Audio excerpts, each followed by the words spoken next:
Greetings, family. Welcome to the Black Unity Conference Universal. As always, we are going to open in the name of the true and living God.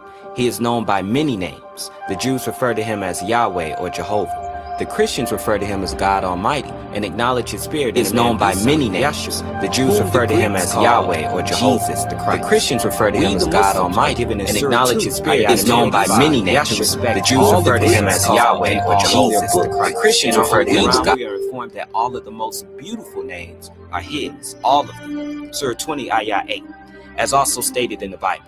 Book of Corinthians chapter 12 verse 4 through 6. Now, there are diversities of gifts, but the same Spirit. And there are differences of administrations, but the same Lord. And there are diversities of operations, but it is the same God which worketh all in all. The way you say the all that exists within all is Allah. So we thank Allah for his coming and for his breathing into man of his inspiration, thus making us into living souls as mentioned in the Holy Quran, and eventually into quickening spirits as written in the Bible. On that wise, we in the Nation of Islam, who are resurrected from mental and spiritual death and elevated in the glorious light of Islam that gives us life anew, acknowledge him and thank him for coming in the person of Master Wal-Istighfar Muhammad, and for his raising and sending us the glorious Most Honorable Elijah Muhammad in fulfillment of the revelations of both Bible and Holy Quran, which state that Al-Mahdi and Al-Masih, the Messiah, will be present in the judgment. We thank him also for returning as promised through his spirit of inspiration, our Ruh, the Holy Spirit of truth, and Surah Muhammad the Select One, the Allah Master Jabin, by whom we stand before you this day. And we welcome all of our family to proudly keep God at the center of their efforts in whatever righteous way they have learned. In the Holy Quran, Surah 2, Ayat 62, it says, the true Jews, the true Sabians, and the true Christians will all receive their reward with their Lord. So one of the strict rules in the Black Unity Conference Universal is no spiritual gangbanging. As we know historically, spiritual gangbanging is only the tactic of El Shaitan to divide us. Once we get El Shaitan out of our ears and out of our mix, we will realize much of what we confuse as differences is only in the way of terminology. So we don't hang our hats on what makes us different, yet embrace on what makes us the same. So let's get to the business at hand. Welcome to our weekly BUCU Community Zoom business meeting. As you know, BUCU stands for Black Unity Conference Universal. This is our weekly business meeting where we come together and share ideas, strategies, and steps towards actual business establishment in our communities. So today, we have the superstars of our community on the line, and we honor them for giving us their time today to share some steps that we can take to establish business for our family, community, and nation. One of the titles of our BUCU team organization is the Black Family Business Network, as we understand that all of God's creation should be recognized as one family, one community, and one nation. However, as we know, the devil and El Shaitan have been busy dividing people. So the Black Family Business Network is just one of the wings under the Black Unity Conference Universal to help our people establish business, specifically on how to get a business license, bonding and insurance, how to get a seller's permit, how to incorporate our ideas, how to get copyrights and trademarks, how to get government contracts, how to manufacture and market our ideas, and how to use networking to accelerate the promotion of our ideas. So without further ado, family, let's get to business at hand.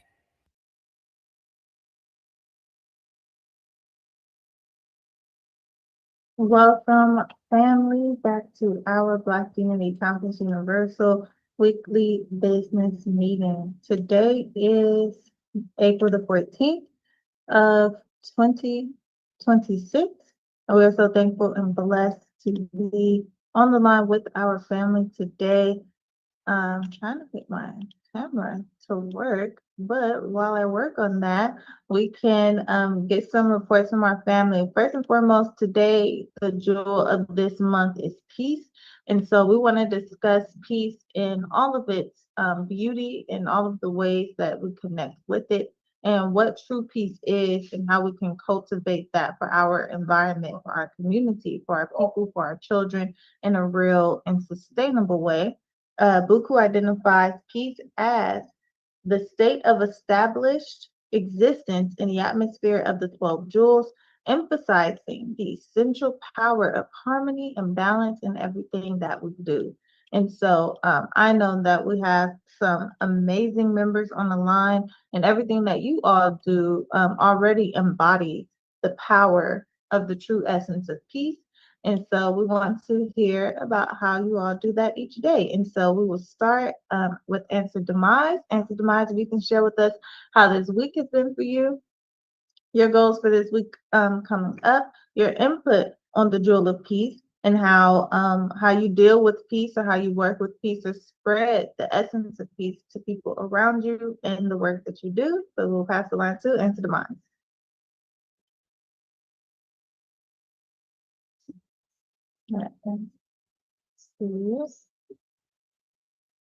Unmute me. There we go. Okay.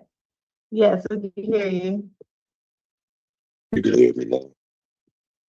Yes. All right. Yes, John Who family is good to be here. The You know, Jadalatu, yes, it is. we gonna stay on it short because we gotta go to work. So this gonna be our couple hours to chill for a minute. So we gonna Okay. take part of it and spend with our family, and then the other part we'll try to rest on. But now, that being said, as far as things that's going on, yeah, I don't even know how to just say we waiting on a patient, waiting and waiting.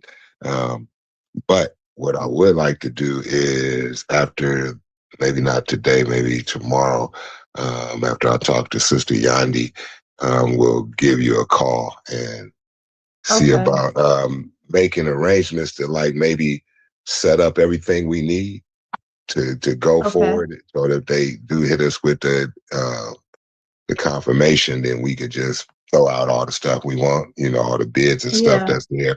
So that was one of the things that crossed self mind. Like, man, maybe we should be setting up some of this stuff, preparing it, and Yeah. putting everything together. And then when they say, yeah, we could just run out, and we don't got to start Mm-hmm. preparing at that particular point. Um, that's just one of it. And then Yeah. trying to find a printer that, um, since we all, everybody printing out shirts, but one thing's a little different to do embroidery, to print the patches. You got to have that embroidered Mm. machine. But that'll Yeah. be the next mission, is to print out some patches to put on the actual uniforms. So Okay. that's kind of like on that particular phase. Um, we still working on, man, don't let them pull your teeth out. It's crazy, you know. But, that's a whole different situation. Um, After that, we are working to put together it's certain events gonna come up, and everybody like, oh, we're gonna do this, we're gonna do that, we're gonna do this, but nobody got no solid dates on what they want to do, because it's that time of year where they kind of trying to, Yeah. like we trying to consolidate a date, Right. lock down a location, and Mm-hmm. make sure that they go from there.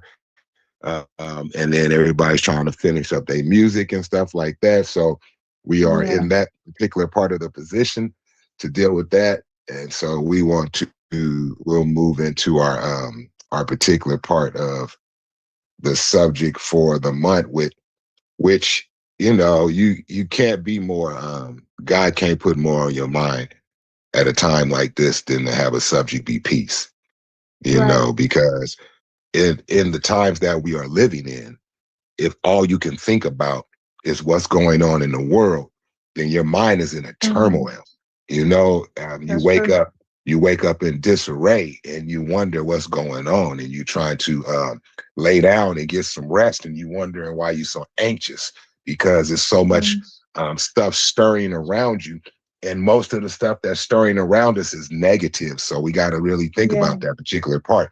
And when you're dealing with all this, it's basically it's like living as a particular battery, and that battery, the alternator isn't working, And so the alternator on a car basically regulates your battery. So when you start your car and you start to move, the power goes from the battery through the alternator and charges the battery back up so that your Mm. battery don't go dead.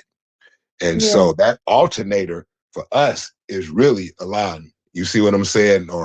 And that's how that particular part goes. So it's Yeah. a part that we're giving an energy that we use that goes into circulation.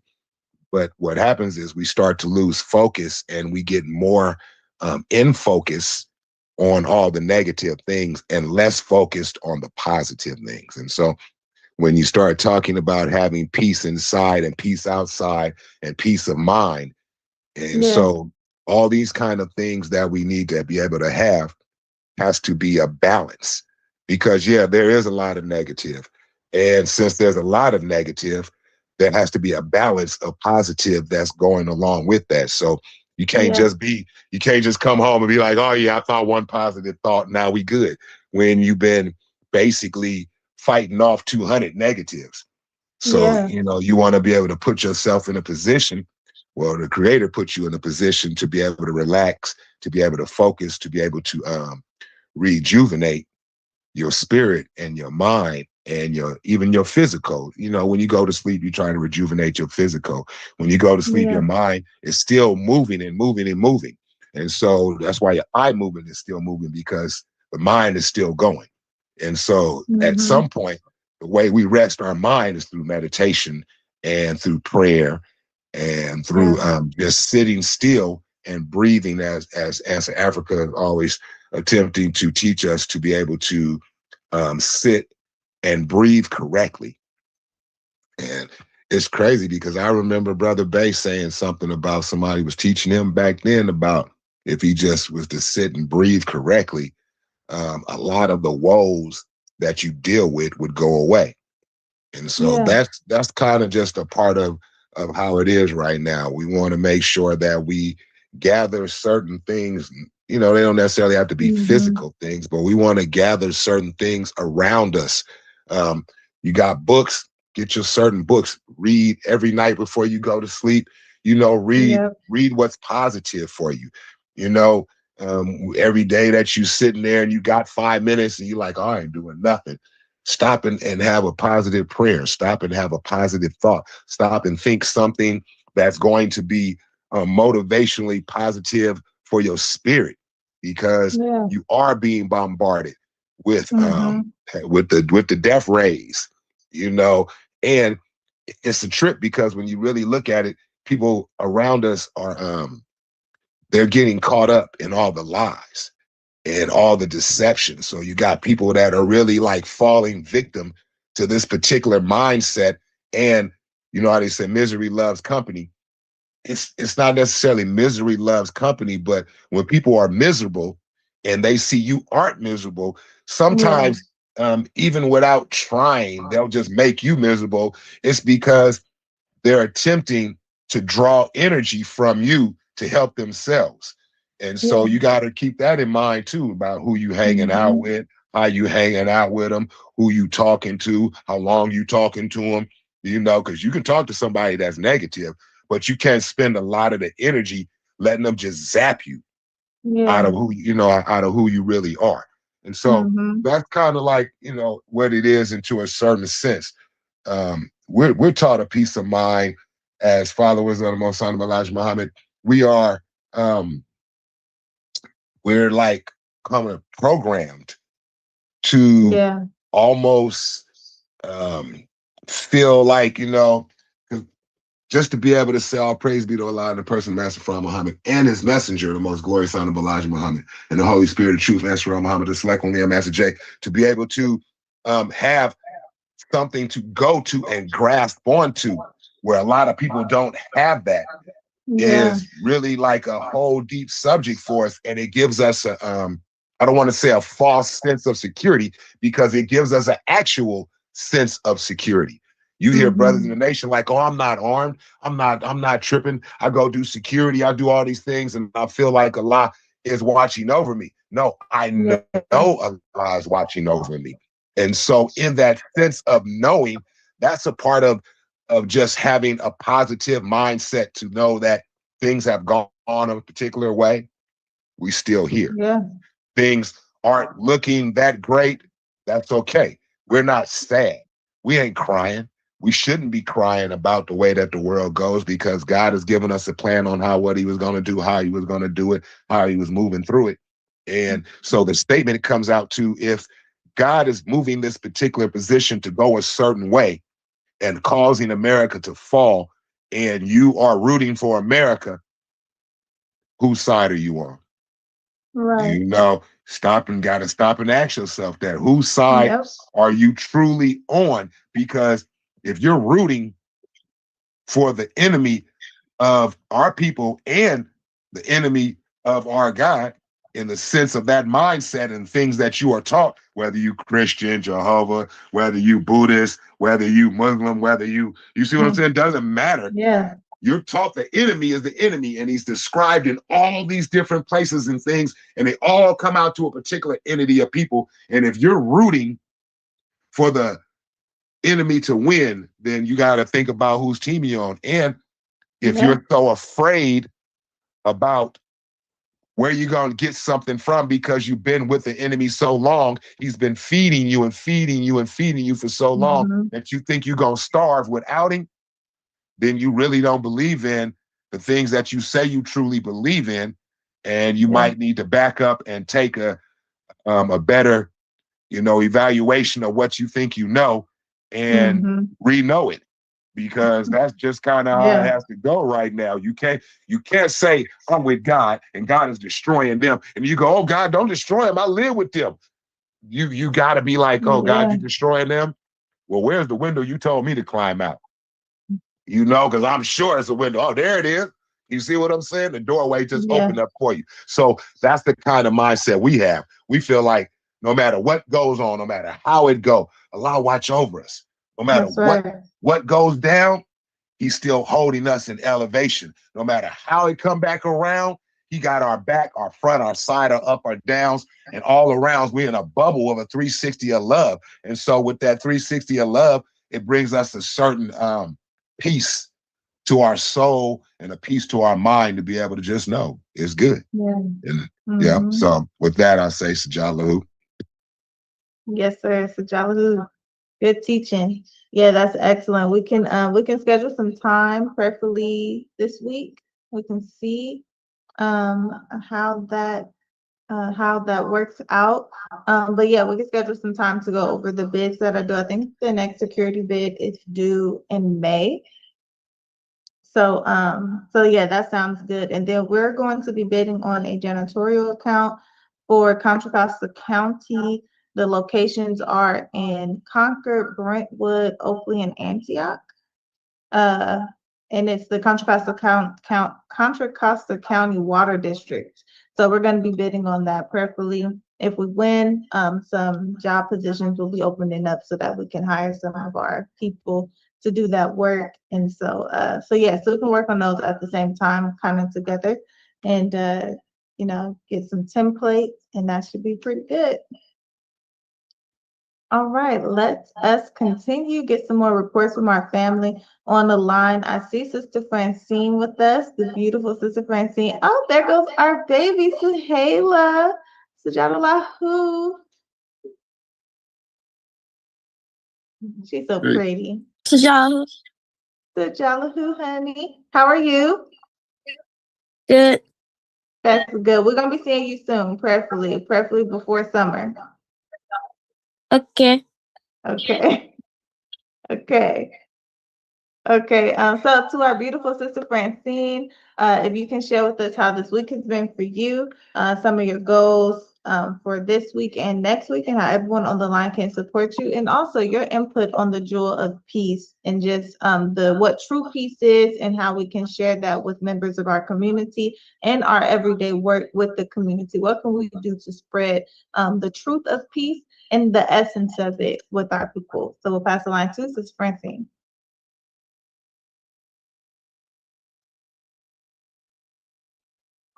I'll have to pass right now because I'm in a loud area here with the sister, Africa, where she does her massage on Tuesdays. Okay. I'm about to get myself a massage. I'm Right. jealous. No. Oh, just sorry. I'm gonna. Okay. Okay, no Mute. problem. Can you mute me? Yes. I should do it. Okay, that sounds good. I cannot wait to get out there and get a massage. It's gonna be great. All right, so since it's just us on the line, I think we have a few people watching on YouTube and Instagram, but we're going to continue this discussion on peace. Last week we talked about peace and we talked about the true essence of peace and how we can share that with members of our community.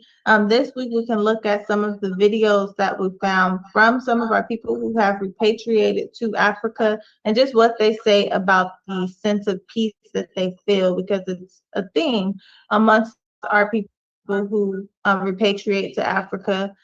Coming from the United States, one of the things that they all mention is that there's a sense of peace in the United States that you just don't get, a sense of peace in Africa that you just don't get here in the United States. And so that's something that really stands out for us as well, what that process is like. And so some weeks ago, we discussed what the process would be like, because we know we have to start somewhere. And one of the ways to start is to start here. So we have to do things like purchase some land.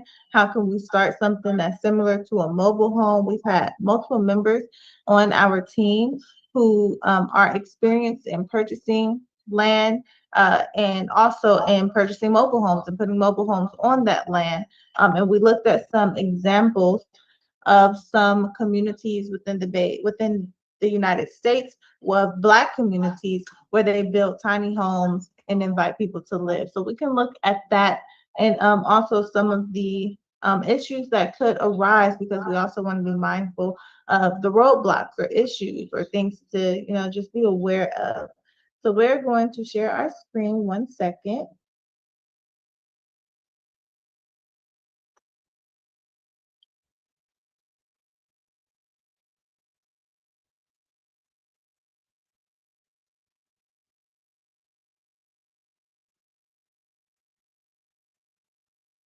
Okay, so let us see.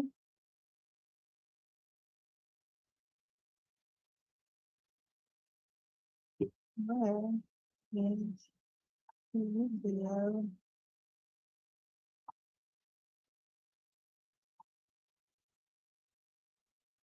Okay, and go up to the video.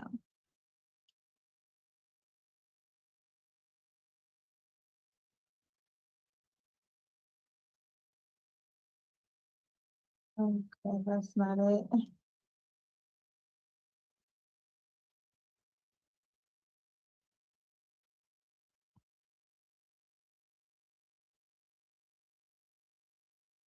Okay, I think this is it. So let us see. Which one is the one?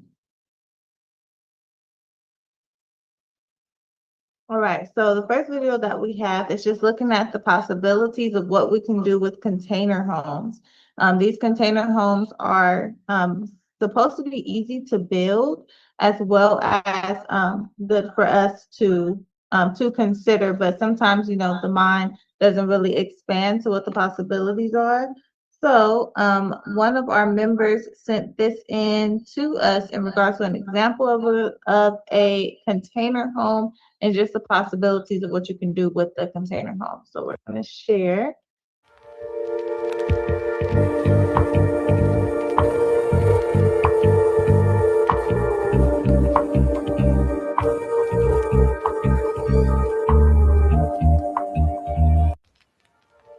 Okay, so you can see that this is I hope this is real and not AI.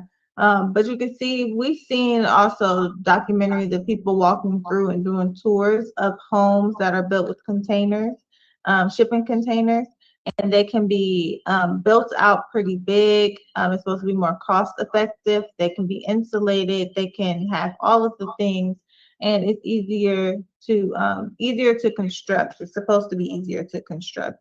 And so we want to, those are all options for us in the possibility of purchasing land and moving on that land and possibly having the opportunity to, while on that land, build homes. And so let's look at the next video that we have. This one is a video of one of our brothers who have repatriated to Africa and the land that he is building, the homes that he's building on the land that he bought. So he bought 200 acres and he's building a sustainable gated community in Africa. So he's going to talk about how he did that and some of the benefits. So we're going to share screen.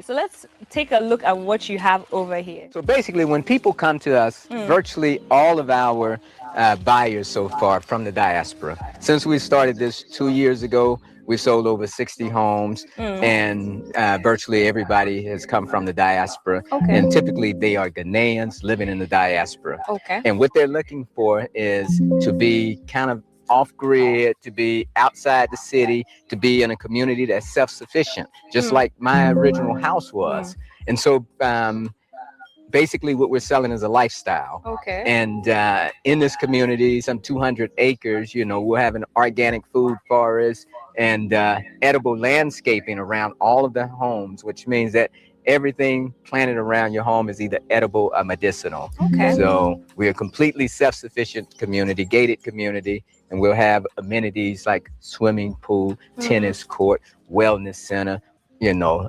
doctor on staff. So that's a duck. we have ducks. Yeah. We have pigeons. Okay. Yeah. So, you know, so when you come here, it's just freedom, Very you know. organic. And you'll find that our homes, if you look at our homes, some people say, you know, can you change your home to be a little more modern?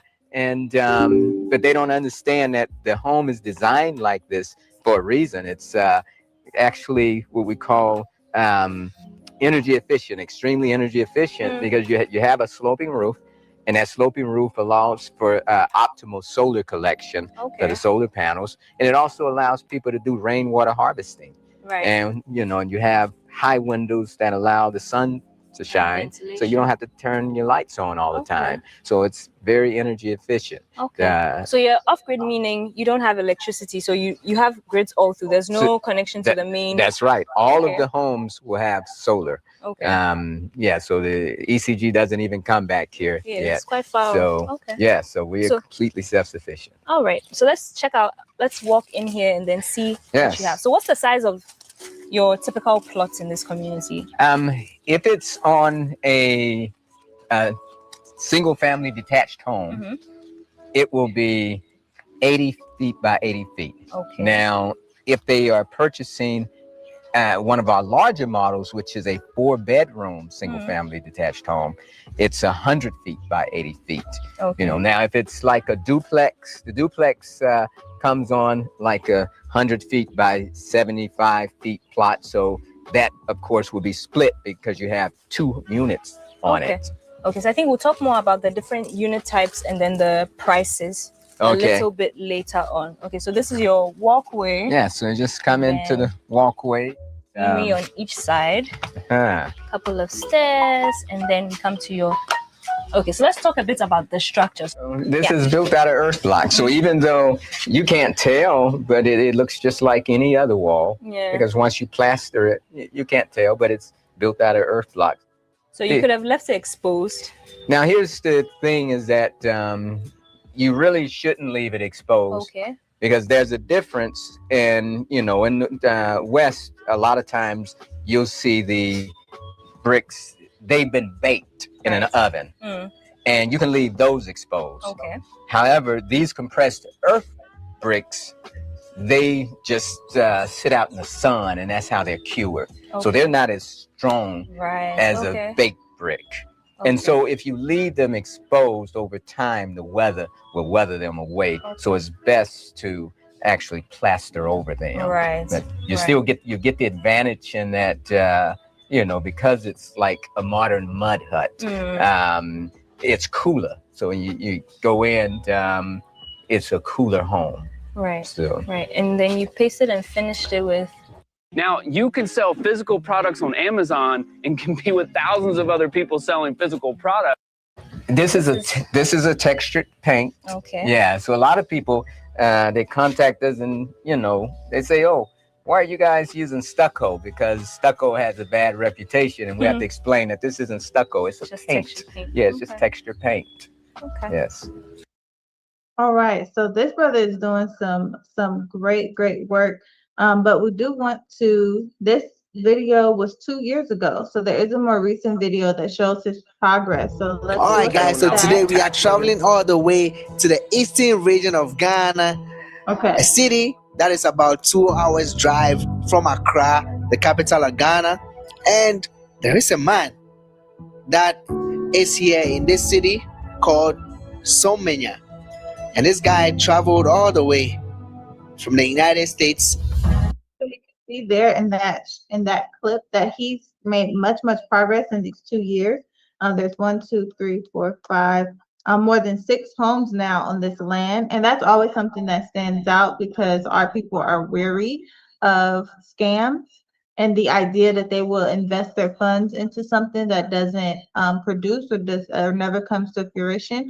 And what we're seeing is that this brother is actually producing what he said he would produce, which is great. So we're gonna continue. And this guy traveled all the way from the United States to Ghana, and he's building some beautiful projects that I want you all to see. So come along with me. Let's go see this incredible project that I'm talking about. If you're ready, be sure hit the like button, subscribe if you're new. Let's go.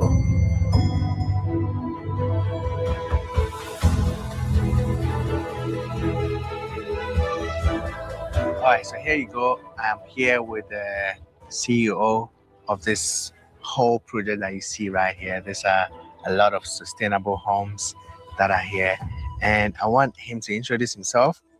We've had just a little bit of a talk, but there's more that he has to tell us, you know, for you to understand this whole project, how it started, what motivated him to start all of this. And so, Mr. Eric, Tommy, good to be how here. are you? I'm doing good. Hey, I'm we doing are good. privileged to have you here, Thank all you. the way from China. Yes, sir. Okay, very Yes, good. yes, yes, Welcome. yes. Thank you very much. I'll have a few questions for you. Oh, sure. I want to know your background and how this whole project started. Oh, okay. So I'm originally born and raised in the United States. Okay. And I actually have a background in IT. So I graduated from a school called Florida A&M University in the United States, and with a background in computer science. And but for the past maybe 30 years, I've been an entrepreneur, starting businesses. And I've actually, one of those businesses was a custom home builder. I didn't do much, but my own home with that. But it gave me the experience, and I helped build a couple more projects in the United States. But when I came here about 10 years ago, I was just relocating to kind of be semi-retired. And I wanted to live outside the city. I wanted to be self-sufficient. And so I found 5 acres outside the city in the mountains.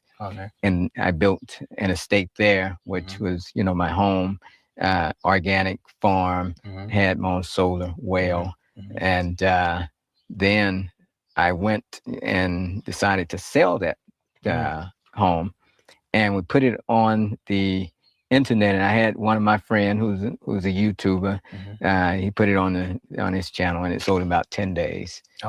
And so once it sold, people started contacting me from all around the world, saying, "Hey, we saw that home you built in Ghana, and we want to do something similar, but we're afraid of being scammed." Do you have a picture of that home that you had? Oh yeah, I would share it with you. I would share it with you. It was Okay, so that is just one of the examples of the brother. We've seen his video from 2 years ago. He only had 1 home on the land. We see this video, which is from 2 months ago, and he has a number of homes. You can see some more in production. And so he is progressing in his efforts and in the work that he set out to do. And it's actually real. So you can trust that you can invest in his project. You can invest in purchasing and building a home on his land, and it will actually happen.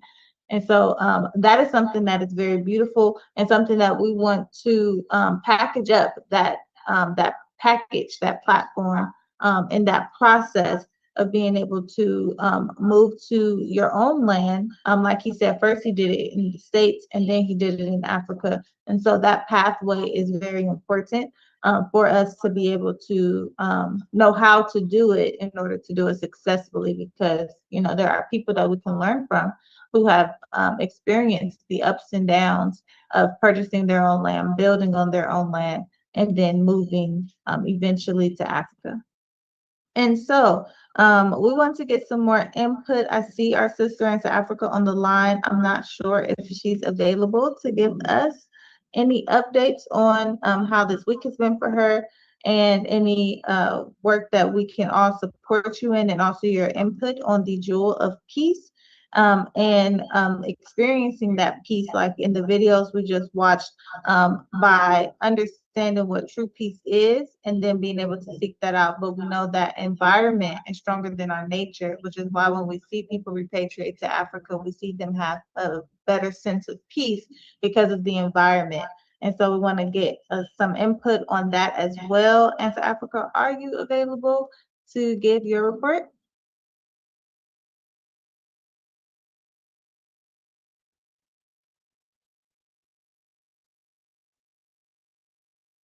Okay. I know as Africa is working. As Africa, I see you're unmuted. I'm waking up. Okay. So we are going to continue. I think as Africa is striving to get connected. Okay. As Africa? We can't hear you if you're speaking.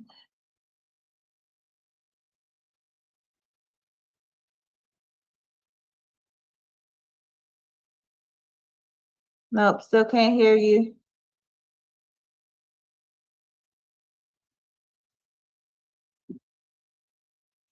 Okay, she's probably gonna go out and come back in. Okay, while we wait for South Africa, Sister Francine, are you available now to give your report on this week, your input on the jewel of this month, and how our environment has something to do with the peace that we experience and that we feel in our lives, and how that can connect to the beauty of having ownership, owning land, building, being in community, a community that can help you, that just feels good, that you can feel safe walking around and being amongst your people. And so, Sister Francine, if you are available, if your massage is done.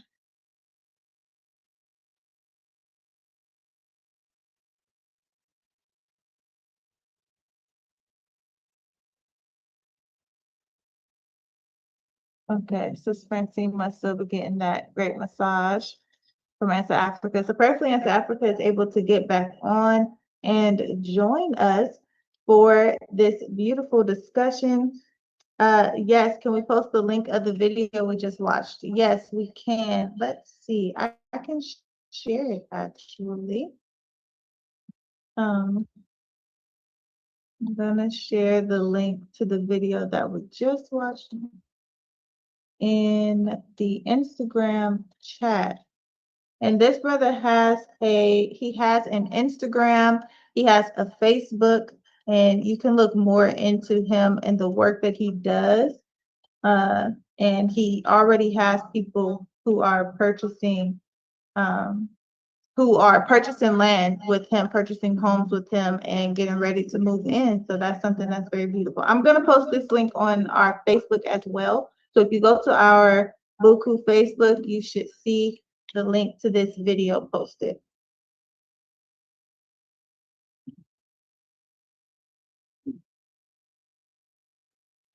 Okay, so let us continue. Since not all of our members are on, we're going to continue with this discussion. We do have another video. So we see these sustainable homes, and we want to look at what are some of the ways, some of the different ways that are possibly more cost effective, more natural. We want to get into building in a way that is more natural and aligned with the earth and not damaging to our beautiful planet. And so the brother in the video we just watched, he built his home with earth blocks. And so we're going to look at this brief video about the brother who builds affordable homes using this rammed earth and how it is sustainable and what he is saying about it. And so we're going to share our screen. 1 second.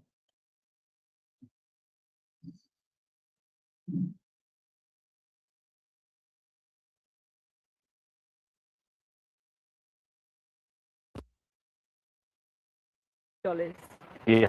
For a complete Yeah. 1-bedroom house. Yeah. Like $2,500 for a house. Yeah. 1-bedroom house. The rammed earth construction technique is an eco-friendly and cost-effective alternative that has been used for centuries. Rammed earth walls are built using a mixture of gravel, sand, silt, clay, and stabilizer, compacted or rammed between flat panels called formwork. This technique has been used to create buildings around the world, including many historic structures such as the Granada Alhambra in Spain, some parts of the Great Wall of China, the Tulu secular villages of the Hakka people, and Morocco's Ais Benadou and numerous Khazars. Clearly, rammed earth has proven that it can stand the test of time and that earth construction is one of the most affordable techniques. So why isn't it used extensively around the world for modern day buildings? Is it that there isn't enough research to understand and modify the product? Or is it the absence of building codes in many nations for rammed earth buildings? Or is it just the perceptions that we're stuck on that earth is a substandard construction material? In today's video, we're going to be exploring rammed earth construction with Peace, the director from Casa Consultants, a local firm using rammed earth for construction in Ghana. Imagine being able to build an app with your name on it, just by thinking about it. Meet Base 44. Hi, Peace. Hi, mommy. Can you kindly tell us a little bit about Casa Consultants, what you do there, what your process is, and your product that you offer? My name is Peace Obiapio, the director of Casa Consultants. We have been His name is Peace. into construction for about 6 years. Even though we started with normal construction with blocks, but for the past 2.5 years, we've changed our focus solely into rammed earth construction, building rammed earth houses, sustainable houses, eco-friendly houses as well. That's what we are focusing on now. Because of the affordability and the eco-friendly and the advantages it has over the cement houses. And even though we also have other services attached to our rammed earth building, such as land acquisition, land registration, and other things to help our clients. That's what we do. So please, can you please tell us about your projects that you completed so far? We've done one at Tribune. In fact, that was the first duplex rammed earth building in West Africa. Wow. Yeah, we did it from the scratch. Okay. And we did it with our team, basically. And also we have one at Kwasi, a school building we built for the community as well. And we have one at Esibu. And currently we have one at Ayumensan that we are on now. Where we at? Yeah, one is in the north, but that's very far in Solar area. All right. Yeah. That's interesting. Can you tell us what some of your challenges have been constructing with rammed earth? What some of the challenges that you have faced? Okay. The basic challenge that we are encountering is the perception of the people, the indigenous. They having this idea that the soil is for the villagers. So when we have the client, we have to keep on trying to convince them more and more. But sometimes when they are coming with their own artisans or their technical team, like their architects, their structural engineers, they do have doubt about the rammed earth projects because basically about 80% of the people, the population in Ghana have not heard or don't even know there's such a solid building process like that. Right. So that's a basic challenge or the major challenge that we face in the market currently. Right. Yeah. One of the issues that people have with earth, okay, even though it's a sort of technology that has existed for multiple years. People have been building this way for a lot of years. A lot of people don't think that it's modern enough or that it is to the standard that they want enough. So what are the kind of things that you guys have in place to make Rammed Earth more attractive to the general public? Oh, thank you so much, Mami. Firstly, we started with a workshop. Okay. But even though we've had 3 workshops so far, the first one we didn't have anybody from Ghana. It was unfortunate. They didn't show interest. So the second one we had 1 Ghanaian and 2 people from Sierra Leone coming, and the third one we had Ghanaians, but their response on it that's impressive. So we've tried to use the workshop to communicate to the people because we wanted to raise more skillful men for the technology. Also, we've applied. We've started a negotiation with the CSR Kumasi, and they came over to test the MPV. There's something we call MPV. That's the strength of the wall, and they realized that it's more stronger than block. Right. So we are taking it from there, and once they give us the official reports, we will now apply to the Ghana Standard Authority and take it to the Ministry of Housing to push in so that we can have Rammed Earth in the Ghana Building Code. So far, it's not in the Ghana Building Code. So what it means is that if you want to build Rammed Earth, as an architect, you do your drawing and you state that it's Rammed Earth wall. The town and country planning people might not be able to assess it because they don't have any measurement to do that. So we want to start from there so that we can get that approval from the authorities and let them know that there's something better like this. So from there, if we're able to achieve that, then we'll not take it into the tertiary institutions. They will collaborate with some of the faculties of building and technologies. Then they can now input it into their courses. Right. Can you tell us Okay, we're just going to look at the advantages and then we can discuss a bit about the advantages of Rammed Earth over our standard concrete? Oh, beautiful. The first thing I'd like to talk about is the health benefits. Right. You know, the cement itself has an acidic kind of stuff inside. The painting and the rest, inhaling those things, you might not see the effects immediately, but it has health effects. I'm not a doctor, but surely it's so easy to know that. But with this, it's natural. Right. You don't have those acidic element inside. The cement element is barely zero from this. So the health benefit is the first I'd like to talk about. Right. And the second is about the eco-friendly nature. Then I would like to talk about the heat. The heat resistance level is higher than concrete. You know, we live in a climate place where, as you can see, we are sweating. We're sweating. Yeah, the sun is very hot.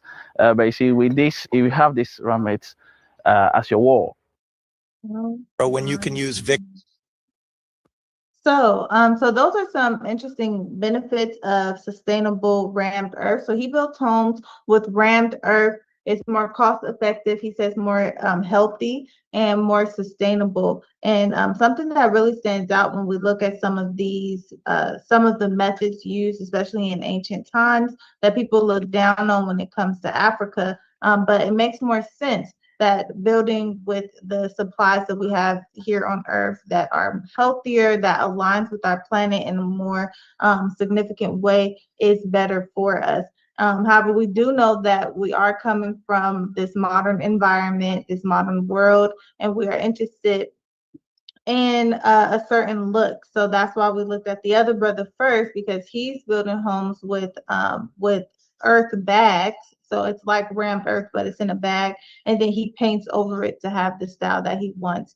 And so he also is into sustainable living and eco-friendly materials to build your homes, solar panels so that you get your electricity, etc., from the sun.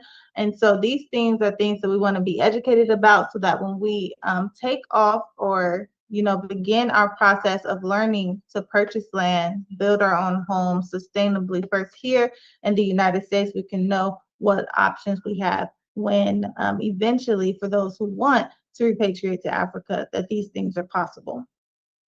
And so we do want to continue this beautiful discussion and something beautiful.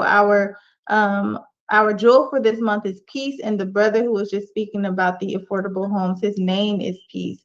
And so that is also very powerful. It's just peaceful to see. It's more peaceful to be in a world that is eco-friendly, in a world that is sustainable, where capitalism is not the main objective of everyone around you, because that means that you have to, by all means, make it to the top. Doesn't matter who you step on or who has to live in poverty for you to be there.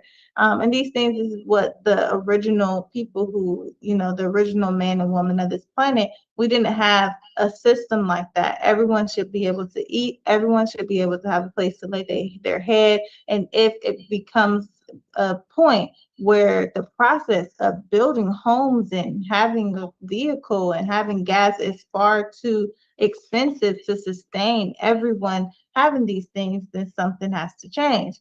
And we are at that point right now in the world, at a time of divine change. So let us continue. We have a guest on the line, Jarvana Kelly. If you could introduce yourself to the family here with us. We are also streaming on Instagram and YouTube. And tell us about what you do in the community. Our jewel for this month is peace. And we define peace as the state of established existence in the atmosphere of the 12 jewels, emphasizing the essential power of harmony and balance in everything that we do. And so we want to talk about how and what each of us do we get a sense of peace, or can we spread a sense of peace to those in our community, and how our environment lends to the sense of peace that we feel. And so, Jarvana, if you can, or if you want to share with us, then we'll pass you the line.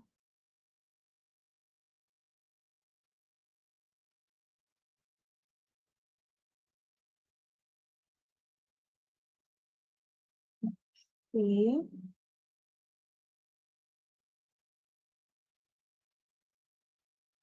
Sister Jarvana, maybe aren't available. Sister said it wouldn't let her off of mute. Yes, Africa. I know. I seen that she was trying to get off mute and she got off and got back on. I don't know what's happening. Okay.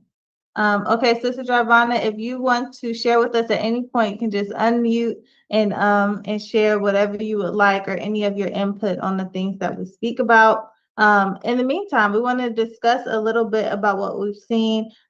Is rammed earth even attractive to who we have on the line? Do you think that that is something that's beneficial, or can you imagine a way that we can use rammed earth to build sustainable homes and still have them look modern and attractive to our eyes?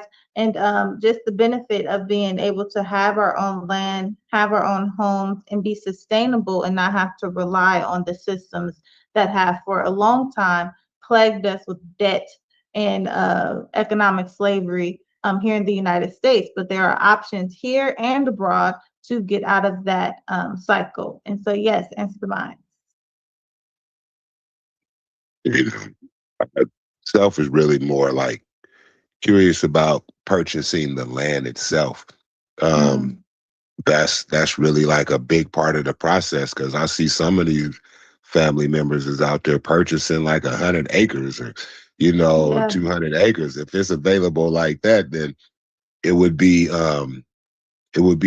proper for us to be able to go and get 100 acres or 200 acres, for the simple fact that even within an economic building code, because I know a lot in Africa, they don't want you to do a lot of different stuff, use all kind of, but we like an eco village, to a certain level. Yeah. We build things that generate power on their own, and generate food for the fish, from the fish to the the plants, from the plants to the fish, from the, you see what I'm saying? So Yeah. all our stuff is kind of like a circle within a circle, and it'll kind of contain itself and be within somewhat of a greenhouse environment. That's just the whole process. We could sit one day and we could draw out Yeah.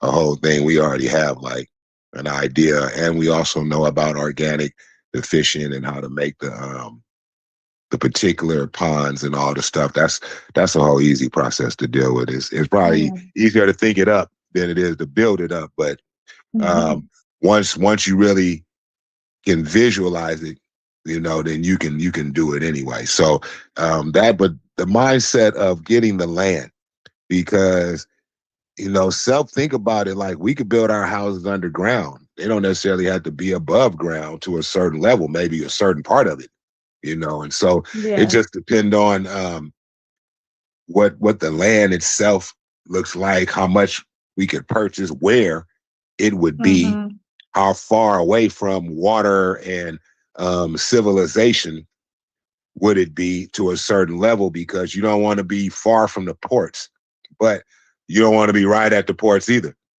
But the farther away you are from something that could be shipped to you, if not, then you have to have a landing strip.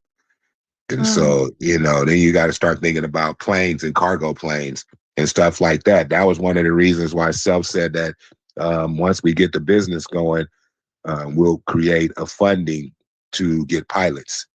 So, we gonna go self-contained, man. We gonna have our own captains of our own ships and our own captains of our own planes. Because I don't give a damn what these white boys talk about. If I get on the plane and it's a black woman and she the pilot, I feel like mama got control. We all right. Exactly. She gonna be all right. She gonna let you know. Compared if I get on and see some drunk white boy that's up here trying to fly me around, But nevertheless, that's a whole different, thought and stuff. But we definitely want to figure out how we could purchase land, not just there, because it was like 200 acres available out here, but they wanted like $1 million for 100 acres and then $1 million for the other 100 acres, which probably really isn't that bad. If you think about, $1 million for 100 acres is probably reasonable, because a house is 900,000 out here. So, if you get 100 acres and you could do some farming on it and some living on it, here, and then be able to transfer that particular thing to Africa too. And then I think we need to do a lot of research on the countries, because I know brother went out there and he built up some stuff and then they tore down his school and his house. He got it back. So, all right. So we're going to talk to brother Kwame, because we know brother Kwame. We've been knowing the brother forever. Sister know the brother. If she don't know somebody, they're nobody. That's what I always tell people, man. I'm like, y'all know Sister Africa? They be like, no. I'd be like, that's because you a nobody. And then they be mad at me. But I'll be like, I'm just telling you. You don't know Sister Africa? No, then you're a nobody. Don't worry about it. We're going to make you somebody. We're going to introduce you. But so let's look into that. Let's look into see how we can actually purchase the land, because the houses is whatever. Like I said, we can build a whole eco village out of certain materials, but what's the land gonna be like? What's the water gonna be like? We got to get rainwater where it don't rain, river water where it ain't no rivers. You know what I mean? So it's those kind of things that make a concern for Self, to Jalu. Yes, Jalu. That is a good point in regards to how do you even purchase the land, because that's something you have to be careful of, especially if you're going to be striving to do that online. I know most of the people that we see discuss at least repatriating to Africa, they visit Africa before they move there, first of all, and they visit Africa to look at the land and purchase the land. But there are, of course, a lot of things that's going to be that you have to take into consideration is when you move anywhere. It doesn't even matter the country. Even if you're going to another state, you have to be mindful of who you're purchasing from. Is this legit? That's something that you have to take into consideration. But especially if you're going to move to another country. And so that makes sense. One, getting our passports is going to be important. That's going to be the first step for most of us here, is getting our passports. There were some issues with the passports recently. The current administration had tried something where they were canceling people's passports as people were on vacation and they would get to the airport of their destination and be told that their passport was canceled.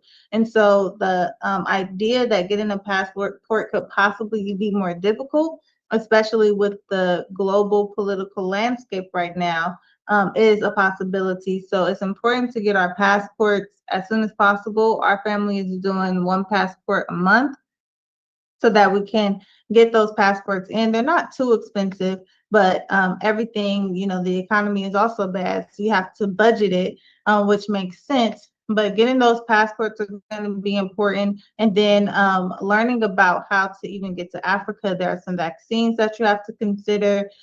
There's a lot of things that before you even get to Africa or any other country that you have to consider. The visa or immigration, how do you become a citizen in these places? All of those things are going to be important. And so we can talk about that as we are exploring our options in regards to those who want to or see it as important to leave the United States of America and go elsewhere. And so, yes, great input, Answer Demise. Thank you. We see Imani is on the line, so we are going to ask Imani if you can share with us how this week has been for you, some of the goals you've been blessed to accomplish, and some of the milestones we pray to reach next week, and as well your input on our jewel of this month, which is peace, which we define as the state of established existence in the atmosphere of the 12 jewels, emphasizing the essential power of harmony and balance in everything we do. And so we want to talk about how we get peace in the work that we do with the community and how we spread that sense of peace to members of the community that we work with, and how our environment lends to the sense of peace that we feel as we are working, and how important that is, because we're talking about repatriation. How can we find peace in the United States of America, considering the political landscape and the fact that there are a lot of people who, when they move to Africa or move out of this country, period, they say that they experience a sense of peace that they hadn't experienced before. And so if you are available, Imani, we will pass you the line to share with us your input on those things. Hey, what's up, family? God bless y'all. Hey. Hey, I'm just getting out of the traffic coming from the bay, getting home and stuff. Yeah, just y'all been busy. You know me, I'm always moving and grooving, and ready for the opportunity that's given. And I've been getting a couple things opportunity. One is 707 Day. It's funny because I'm not from the 707, but we do a lot of the 707. So I was the person that runs 707 hit me up and asked me if I could be their featured, what I want to say, their featured shirt maker to make it their brand of shirts. Which is crazy because it's a small world. The person that made it, and I'll show it to you guys too, but the person that made the print or the shirt, she's a young artist called, her name is Mila J. Okay. And me and her mom have been talking. I've done a couple little stickers for her because she has some stickers. You know, I'm always trying to, upgrade people if I can. Just like, I would, try to get from other people where I can take something and kind of upgrade and learn to perfect my craft. So she had these stickers and I was filling on the stickers. I said, I think I could do better than this for you if you want to see. So I ended up getting her some stickers, and she almost cried the way her art, because she's really a great artist. Like all her stickers she drew herself, no AI, nothing. She drew herself, and I was able to show her that at every stroke of the pen and pencil that she writes with, you could feel it it's like 3D, so you could feel it on the sticker. So it shows the true art of the sticker. Yeah. So because I think I told y'all that. So I want to get some BUCU stickers made for that. But yeah, so so I'll be doing some stuff out there. 707 day they call it. It's this weekend. Yeah, they gave me a week. They gave me Okay. 1 week. I'm like, oh, okay. So I have 3 days. It wasn't even a week. They hit me up yesterday or Sunday or something like that. So yeah. So I'll be doing that. Then I have something this Thursday that Jackie Wonder, she does stuff, and I actually forgot about it. So she does like a Solano mixer type thing where a lot of businesses from Solano County come out. And yeah, so she does food. She does, she gets the community going and stuff. So she does that like every so often. So she hit me up, asked me if I can come out and stuff. So I think I might do that too, but now it's gonna be hard. We're doing both because I have to have this ready and that ready. But if you be ready, you ain't gotta get ready. So I should have been ready. I wasn't ready. To be honest, I wasn't ready. I didn't know I was gonna get the call. But I got some people that I'm collabing with. So I called up my boy Real Fairfield because he's 707 out. And then this other dude that I met, he's 707 out. He knew I actually shut my whole thing down for him to make money at the Black History thing. So, to show him some love. So now I get to present some of his 70. He has some 707 stuff too. So I think it'll be perfect for this, for them cats to come out and do that. I wouldn't feel right being from 510 to just take over 707 and not invite some 707s. You know what I'm saying? Yeah, for sure. So yeah, he's sending me some prints as I'm talking. He's sending me some pictures and stuff he's doing. So I'm gonna link with him to see. Basically, I might just let him do the whole thing. But yeah, doing that, then to watch me grow. Me and the family actually went out. We met Miss Kelly because she's on the line. Miss Kelly, Mrs. Kelly. Okay. She's on the line now. She can. She's at work. She can only listen in. But we met. We went bowling and stuff and met her, and she is a beautiful queen at heart. And everything. So she's doing her thing with events now, and I said, oh yeah, you guys to come get on the line. She need a DJ. I know we got DJs all day. Everybody on this line probably know a DJ, and I know a couple of DJs, so we're gonna get her DJ she needs for her event. And it's a Mother's Day event. Hess, that'll actually be nice, Hess, for us to hit that. Oh, I don't know if I got an event that day, because I wanted to be in there too. I might have an event that day, but still I think I might have to pop out and support that. So I have the flyer. I'm gonna put it up, and y'all can share it. It's supporting Black business, supporting our Black people, no matter where they at. And yeah, so it's gonna be hitting in Vacaville. Man, it's a nice spot, and they got actually did a application for they call it Creek Walk. So I'll be doing some vending and stuff at Creek Walk too. That's it's a little difficult to get in sometimes, but a lot of people want to get into it, don't know how. But I seen a commercial about that. Yeah. Oh yeah, Creek Walk big. It's like a big, huge flea market. They have bands and everything. Actually, I was looking for a band. But they do covers. I actually talked to Naru about it too already. I said, man, I think I need to sing it. He said, yeah, we don't do no covers. I said, no, I'll feel you. I'll feel you. Yeah. It's a market for it though, right? Get a band together and do covers. It's a huge market for it. It's a game in Vegas. Yeah, right. You got Vegas, you got Thunder Valley. They do all the casinos and weddings, whole bunch of weddings, all kind of stuff. I think I might get my own band. At the seafood festival, that's in Pittsburgh over there by the pier. Yeah, man. They got the cover. They just like live music is where it's at. Hey, this dude did James Brown. From fan. Man. They get away with that. Rappers can't get away with that. We can't get away with that. No, he did James Brown, man. A James Brown impersonator. Matter of fact, Ricardo's ex-wife is his girlfriend. So I told, I was telling Ricardo about him. I'm like, man, he turned this show out. Right. He was doing all of James Brown stuff. And he said, yeah, man, and he showed me a picture of him. I'm like, yeah, that's the dude. Man, he's good. Just like them Elvis impersonators.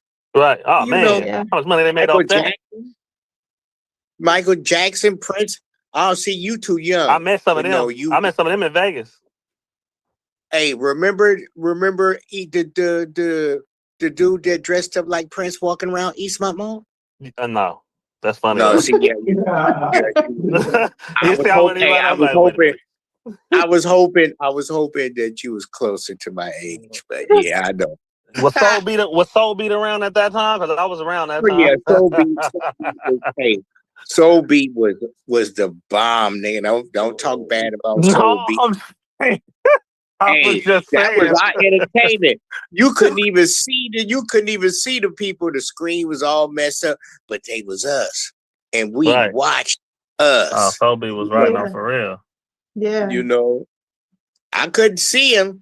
The clarity wasn't good or none of that, but man, Right. they was us. They was us. No, Oh, for real. Soul That's real. That's real. Beat. Yeah. Yeah. So we only person to get away with that, LaRussell will get away with the rap cover sometimes between his songs and stuff. Yeah. I think it's kind of genius if you ask me, because that get people riled up when you got a live band and you can do cover songs or even rap music. I used to do that actually when I used to perform. I used to do my own thing, and then there was this band called Kevin Never Talks, and I always used to do the Jay-Z part of the one when the Remy's in the system ain't no. I used to always do that all the time for him. Yeah. I would never rap that now. I would never. Mm. Very degrading to women. Very degrading to women. Yeah. Yeah. That was old me. Anyway, I added a beat to my sub. See, I used to be sub. I added a beat to that. Blessed, okay? Yeah. Mhm. So just doing that. I'm trying to figure out how to get. No, it's great that I got with Miss Kelly because I'm looking for event planners. Because when you look for event planners that planning events, boom, t-shirts. One, boom, you can vend and sell your own t-shirt. Then it's a business, and then you have other businesses that's probably looking for people like me. So that's really what I'm. And I know we talked about it, Ansarel, but really helping people brand in person. Yeah. Hey, brand. you know what? I'm sorry. This is a burning reply. It's this lady I met. She knows Naru. She works along with Naru. Callie Joy. You can follow her on Instagram. She be at all the events. I've been watching her, and then I met her at the Tupac event, the one downtown Oakland, not the one that over at Royal Park, but this one was like a year and a half ago. I met her there. I'm like, you, Callie? And she looked at me and go, Heston? That's how much we intertwine on Instagram. Yeah. And I said, I've been dying to meet you, so I met her there. And then she met us at Naru's show, her and Auntie Frances. So, my mom got on to be on Auntie Frances' birthday party in August. And Callie, she does like Naru, but she's more on the artist side where she gets them in events and doing stuff. So I asked her, I'm like, what I got to do to get that building? That's what I shared with you, Ansarel. The llama shack. I think that's the name I've of seen it. that. She got that. She got like 3 or 4 other places. And she got a friend that works with her that follows me now. We had a long conversation. And she said, yeah, she do events and plan stuff. And then she'll have open mics at these different venues. Because I told her, I said, it's a lot of us. And they just dying to perform. Yeah. What can you help me with? And she said, okay, well, I'll keep you posted. I'm supposed to meet with her next week sometime. She said, let her finish moving and we're gonna meet up. So that's good right there, Amani. I'll get you on that. Yeah. Because they just did a flyer and Naru collabed on it. And I'm like, okay, they working together on this. Yeah. So yeah, I'm trying to let's get this all connected. Yeah. Yeah, You for know, sure. Because we get our own network of the event Mm-hmm. planners from each county, you Yeah. know, and link up. Then you know, as far as any collabs they could do or whatever, we'll be able to kind of do our own thing. And it's good to have an event Mm-hmm. planner. I wouldn't know how. I don't know how they do it. hey, I don't know how people plan events. That's look, crazy. I just be like, let me tell y'all this. My ex-wife is the best I ever seen. you ain't And got no y'all new know wife, right? You don't have no new wife? no, Okay, just making no, sure no. because you better not hear that. Yeah. No. I would still say it because that's my best friend, man. That's what's I up. mean, we couldn't get along, but that's my best friend. She did her wedding. Oh, I had to tell her. I said, girl, you did that shit, you know. Yeah.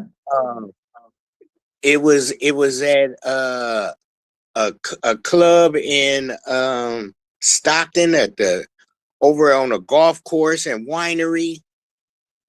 Man, I came in and I'm like, nigga, you did that shit? She said, yeah.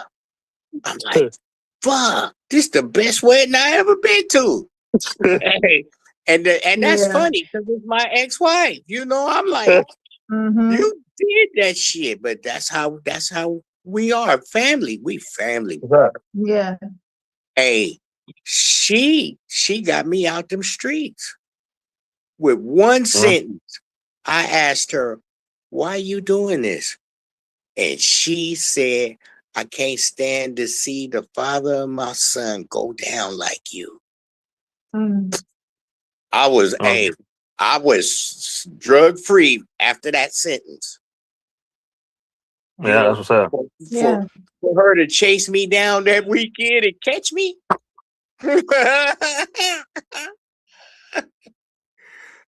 Hey, she had a boyfriend and I spent the night.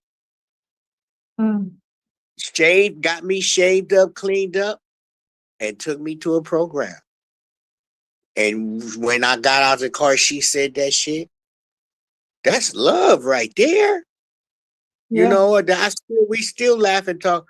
And when she was giving out the invitations, it was at my grandson's birthday party.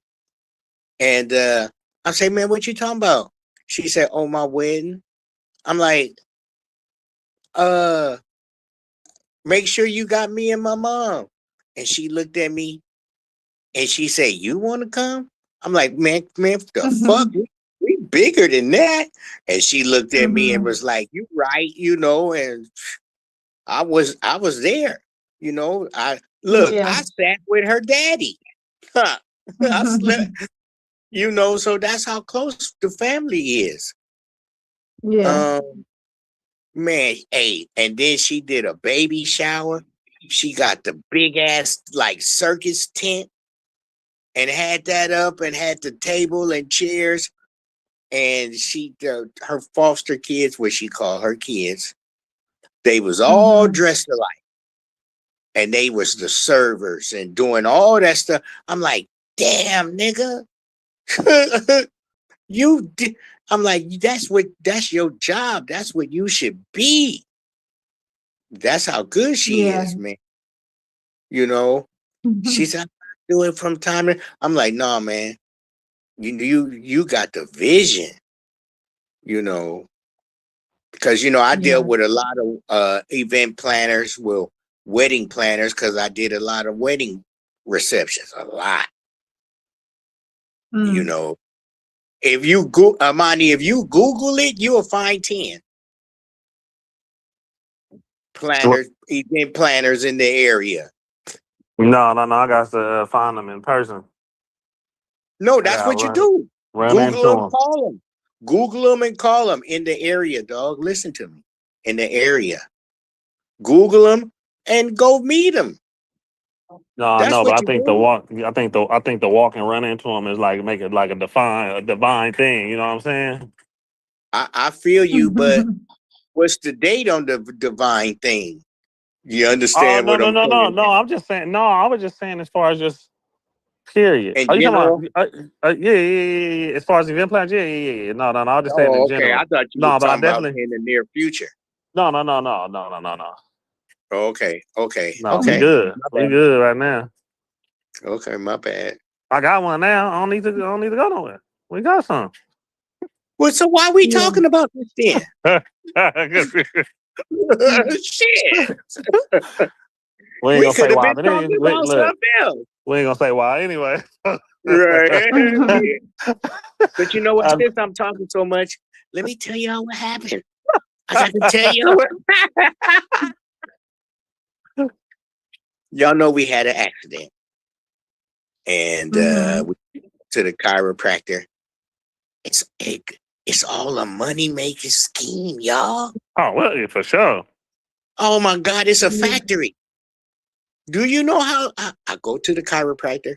I sit down, I go in the room, he take this little thing, tap me on the back 6 times, and we done. I'm like, oh, is that it? Wow. You know, He they get paid to get make paid. money. He get paid per visit. Yeah. Man, I could have punched you in the back for some money. Man, come on. You know, and I mean, of course, my mom and I gonna get a little bit because she got a third and I got a third. Then lawyer get his third because it's a 3-way split. Yeah. You know, so they got their chiropractors. They call, oh yeah, we'll go see him. You know, I'm like, oh okay, well then that means he getting some money. You know, the rent-a-car is getting some money. The body shop is getting some money. They all, man, it's a factory. Did you get an X-ray? Oh, girl, I'm. Do you know who you talking to? Louis Gossett Jr. Girl, I went in there, my neck, my back, my neck. I'm getting my big third. We went to the hospital the next day, got all the X-rays, everything. I used to be a bus driver. And so I had to know about them insurances and them accidents because I got. So what did the X-ray technician or the doctor who examined your X-rays, what did he say? How was your back after that accident? Oh well, you know what? See, the thing is, as most of the family know, my back is messed up. I had I got a pin in my third meniscus at my upper back. And then they want me to have surgery on my lower back. Always get a second opinion. Oh yeah, well I know this is I'm disabled because of all this. This is an ongoing thing. And then with the accident, whatever little extra I put on there is gonna show some pain. Because I'm already messed up. You know, I didn't had 2 surgeries. And it's all because me being a bus driver. Now look, Aunt Terrell, your dad back messed up too, right? A little bit, yeah. Yeah, you know, that's from being in that seat, hitting all them potholes and the rough ride on the bus. The chiropractor. Now they have special seats that are like shock absorbers for bus drivers. Yeah. Now I used to drive for Apple and then Google. The limousines of buses. Oh my God. I could have lived on my bus. I drove a double-decker bus. I could literally lived on the bus. They had a washroom, bathroom, a sink, a microwave, big screen TVs. I used to sleep on the bus. You know, but Yeah. it is he explained it to me. He said the movement mess up the alignment of your back. And I was in the seat a lot because I was a route trainer. So I was on the bus more than most. But yeah, it's just funny how the racket go. Oh, but the music. I met a guy named Uncle Rhino. He has a radio show, and he messaged me, and he said, "Man, I want to use you for my radio How station." much in the walnuts? Oh, sorry, I'm multitasking. It's okay. So he put us on his radio station, Tribe Radio, and then he said he syndicated on 81 radio stations, and he wants Ricardo and I to run them. So I'm like, what? So that's in the work. All right, how you doing? Nice to see you. And then the I know, music man. is being spreaded. Yeah. The music is doing really good, getting good feedback. I'm happy on what's going on. But I apologize. really I had to great. get all that in because I got another meeting to go to. Okay. Okay, no problem. All right. Hey, love you guys. And my mom was talking about when y'all I coming. could do my update if it's all right.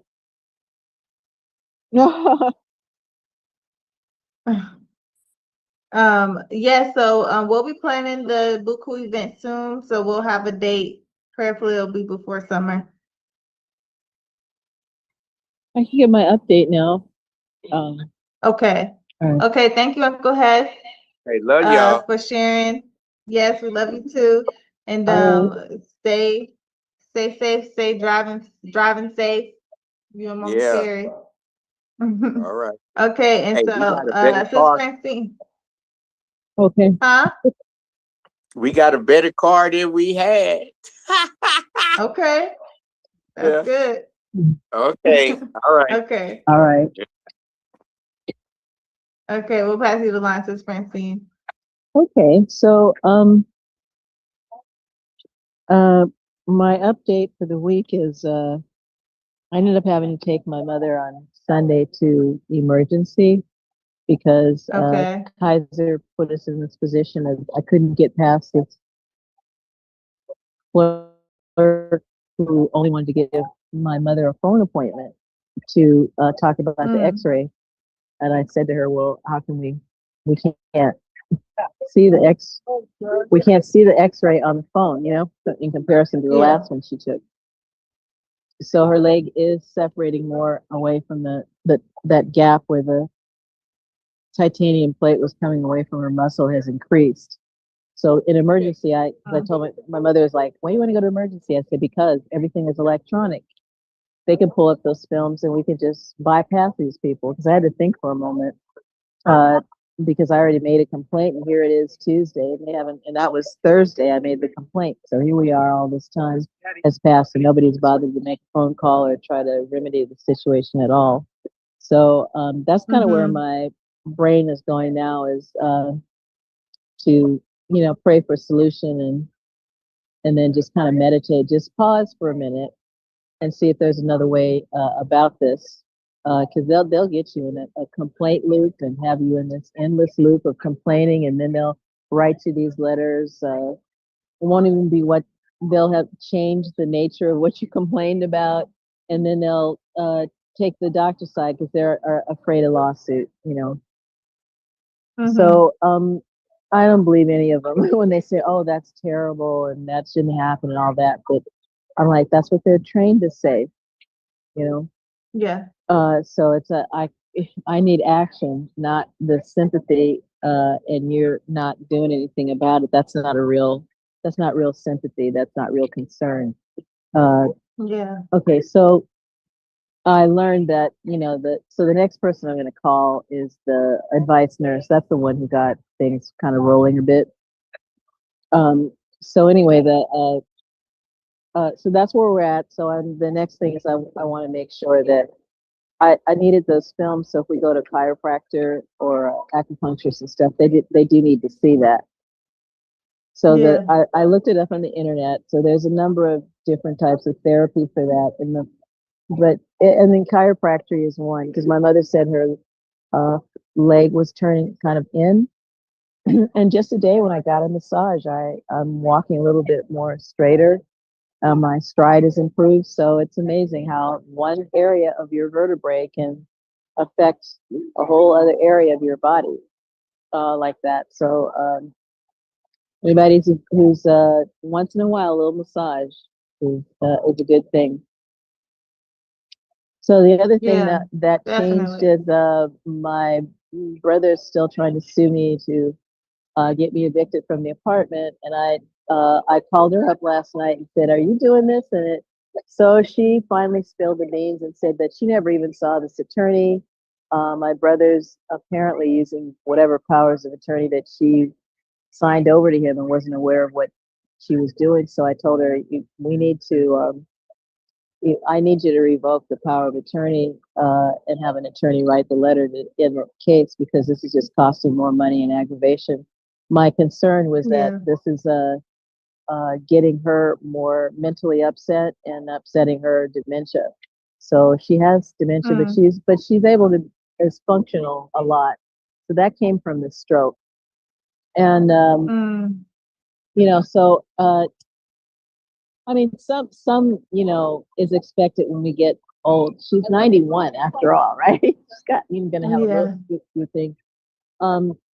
So she thanked me Sunday and said, I kind of had to get a little ferocious with the doctor. He was trying to do a sales routine on my mom, and I said, we need to pause a moment and go on the internet and review what the difference between a CAT scan and an MRI, because they were going to do CAT scan. And a supervisor or a manager came in and said, well, they can't do an MRI anyway, because that's all they have in the clinic is CAT scans. So a lot of people don't know that. So like Kaiser is self-insured.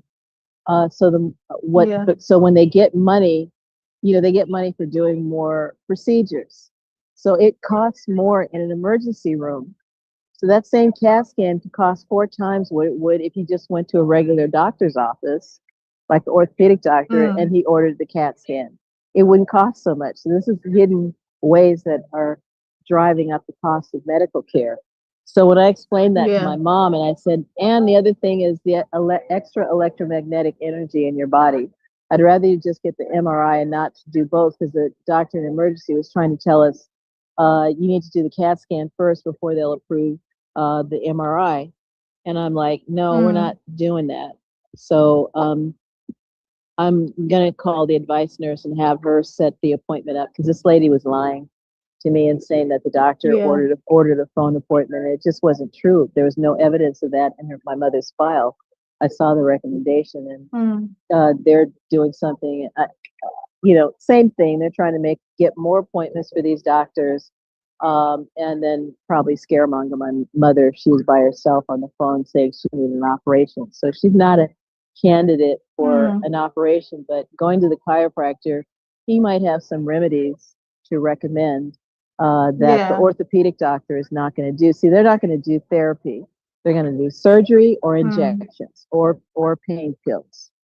So she did get some lidocaine pain pills and patches, and I told her to go ahead and use those for now. And I have to get on her to, like she woke up this morning, she had pain, and I said, did you take your Tylenol? She said, no. And then later she said, I took one last night. Well, I said, well, that's already worn out, because you took it at 9, and now I'm talking to her at 8 o'clock, 7 or 8 o'clock in the morning. I said, that's already worn out. You have to take another one. And I said, and if it's really bad, you need to take 1,000 milligrams just temporarily until we can get this worked out, because you're really not supposed to take a high dose past like 10 days. But for now, she's in a safe zone, so she could do it all the time, just when it feels really, really terrible.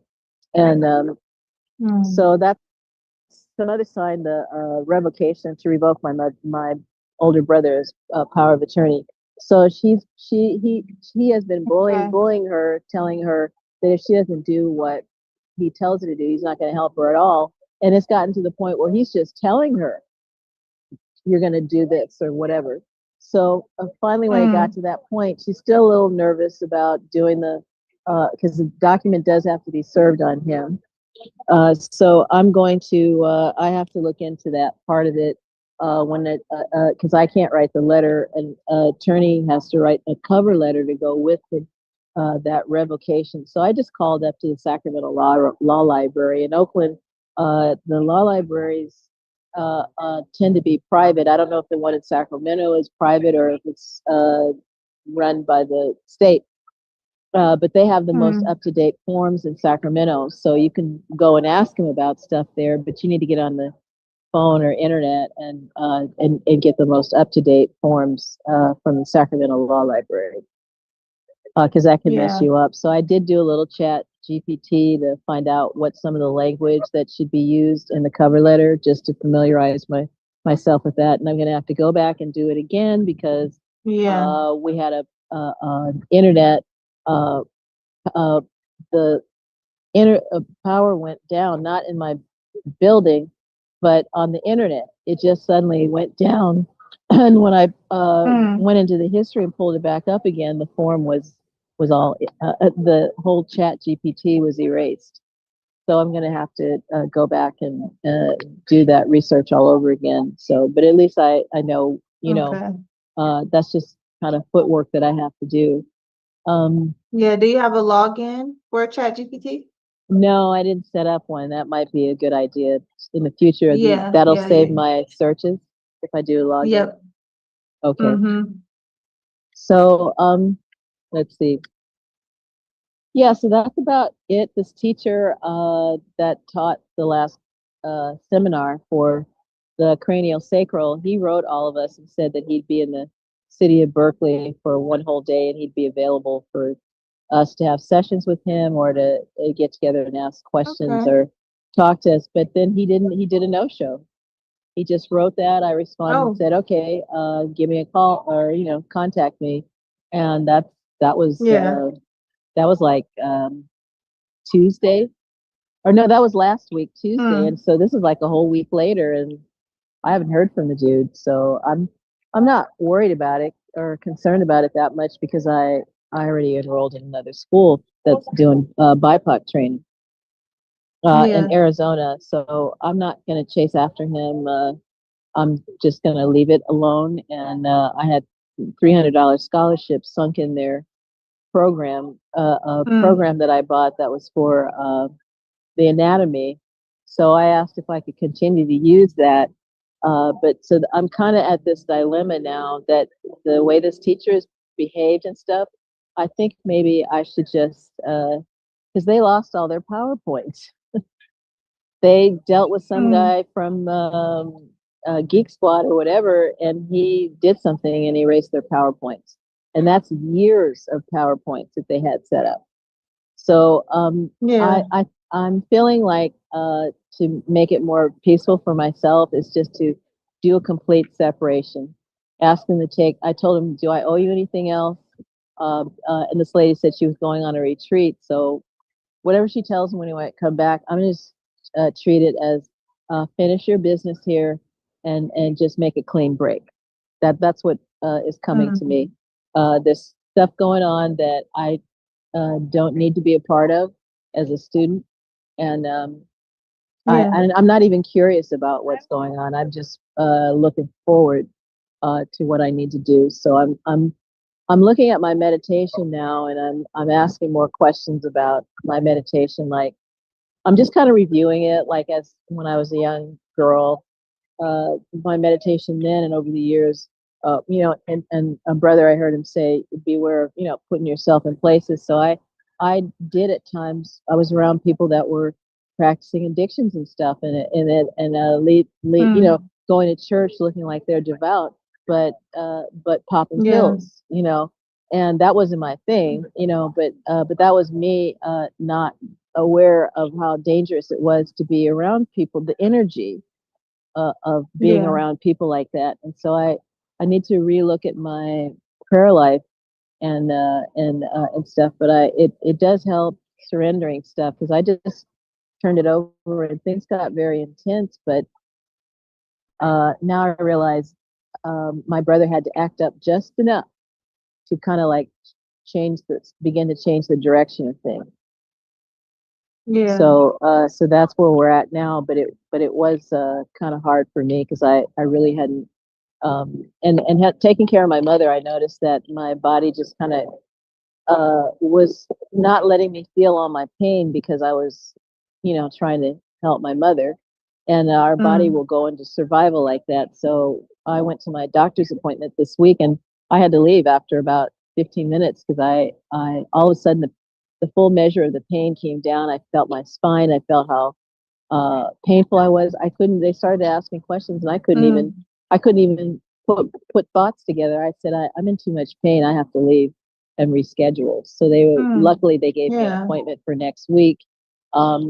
So I'm back to my other plan of get everything out of get a storage facility, get everything moved out, let my mother come in and do whatever repairs they have to do so I can get on with my what I need to do. So she's willing to do that to get her people together and stuff. But what I need to do is I can't have her around my stuff because her dementia thing is like she wants to call a dumpster and let's just dump all your stuff in it, and I'm supposed to start from scratch. And I'm like, that costs a lot of money. I'm not gonna be, that's irrational. Yeah. So instead of saying that to her, I just said, well, let's do this power of attorney thing first, revoking that.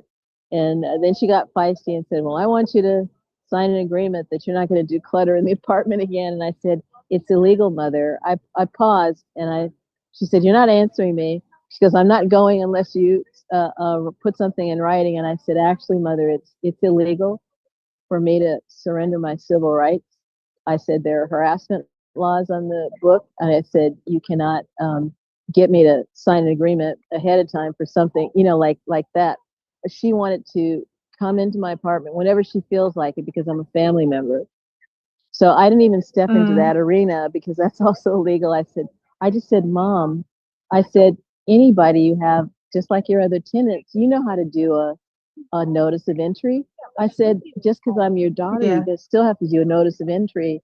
And she tried to make that a point of contention. Like, if I don't do that, or she said, I don't care what anybody says. I'm coming to your apartment if I want to. And I just said, well, we need to focus. I just tried to move her away from that. So I'm getting more artful about not engaging her and where her brain gets stuck, and just like one thing at a time. So now I have to find out what kind of language can we use so that my brother, she's afraid he's going to come yell at her or, stuff like that. And I said, well, the attorney will have to handle the language in the letter. I said, I can't write the letter for you. She goes, that's another, and how much is that going to cost? So I didn't answer her. If I have to, that shouldn't cost more than $300, whatever, to get this attorney, because he doesn't have to. He could write the letter. He doesn't have to put his name on it. You know what I'm saying? He could construct the letter, and my mother can sign it, and then we could just hire an agency to do the proof of service. You can break things up like that because the more you ask the attorney to do, the more it's going to cost. Yeah. So if you can do some parts of it yourself, so that's where I'm at, and So I'm trying to get my environment more peaceful so that I can have a place to study and get in, start studying my anatomy before the class starts. The first 3 seminars by this lady is going to be online, so I don't have to go anywhere, but I still need additional time. I'm working off of brain trauma, and she said a lot of the people that came, some of them were lying in bed, all kinds of pain or whatever, and she was like, I just want to train as many Black people as I can get. She took all these people in whatever way they could make it to the class. If they had to, crawl around or, you know what I'm saying, lie down in the bed, take extra breaks, she was like, I'll take you. So I'm like, this lady is righteous. I mean, eventually we're going to get sessions, and things are going to get better for us, through the therapy itself. through our trainings and everything, Yeah. things are gonna get more resolved for us. So I like her forward thinking, future thinking. Yeah.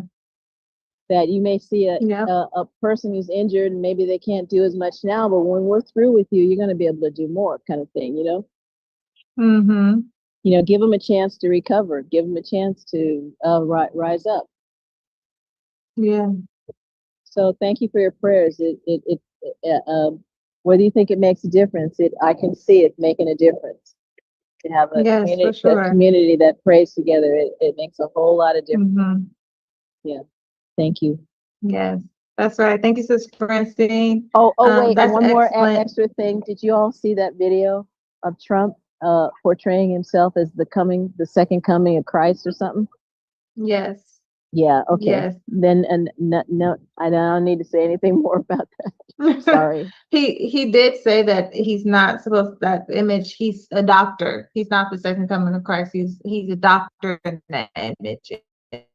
That the fake news media is trying to, make it seem like he blasphemed Jesus, but he's just a doctor in that picture, which is also something. One of the comedians did a whole expose on that, and they said the problem with Trump is he lies and then he tells another lie to cover it up. He said at this point, he said somebody needs to tell him his lies were not as good as his early days. He needs to lie better. Sorry. Yes, they're not good at all. They're not good at all. They're, all right. That's my check-in. Thank you. Yes, thank you, Sister Francine.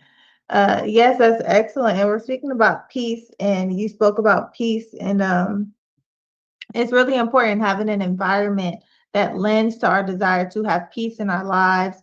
And that's what we spoke about a little bit last week, because what is peace? A lot of times we think that peace is the absence of struggle, or that it's the absence of work. Peace is not just laying on accounts. Peace doesn't mean that you won't struggle in life.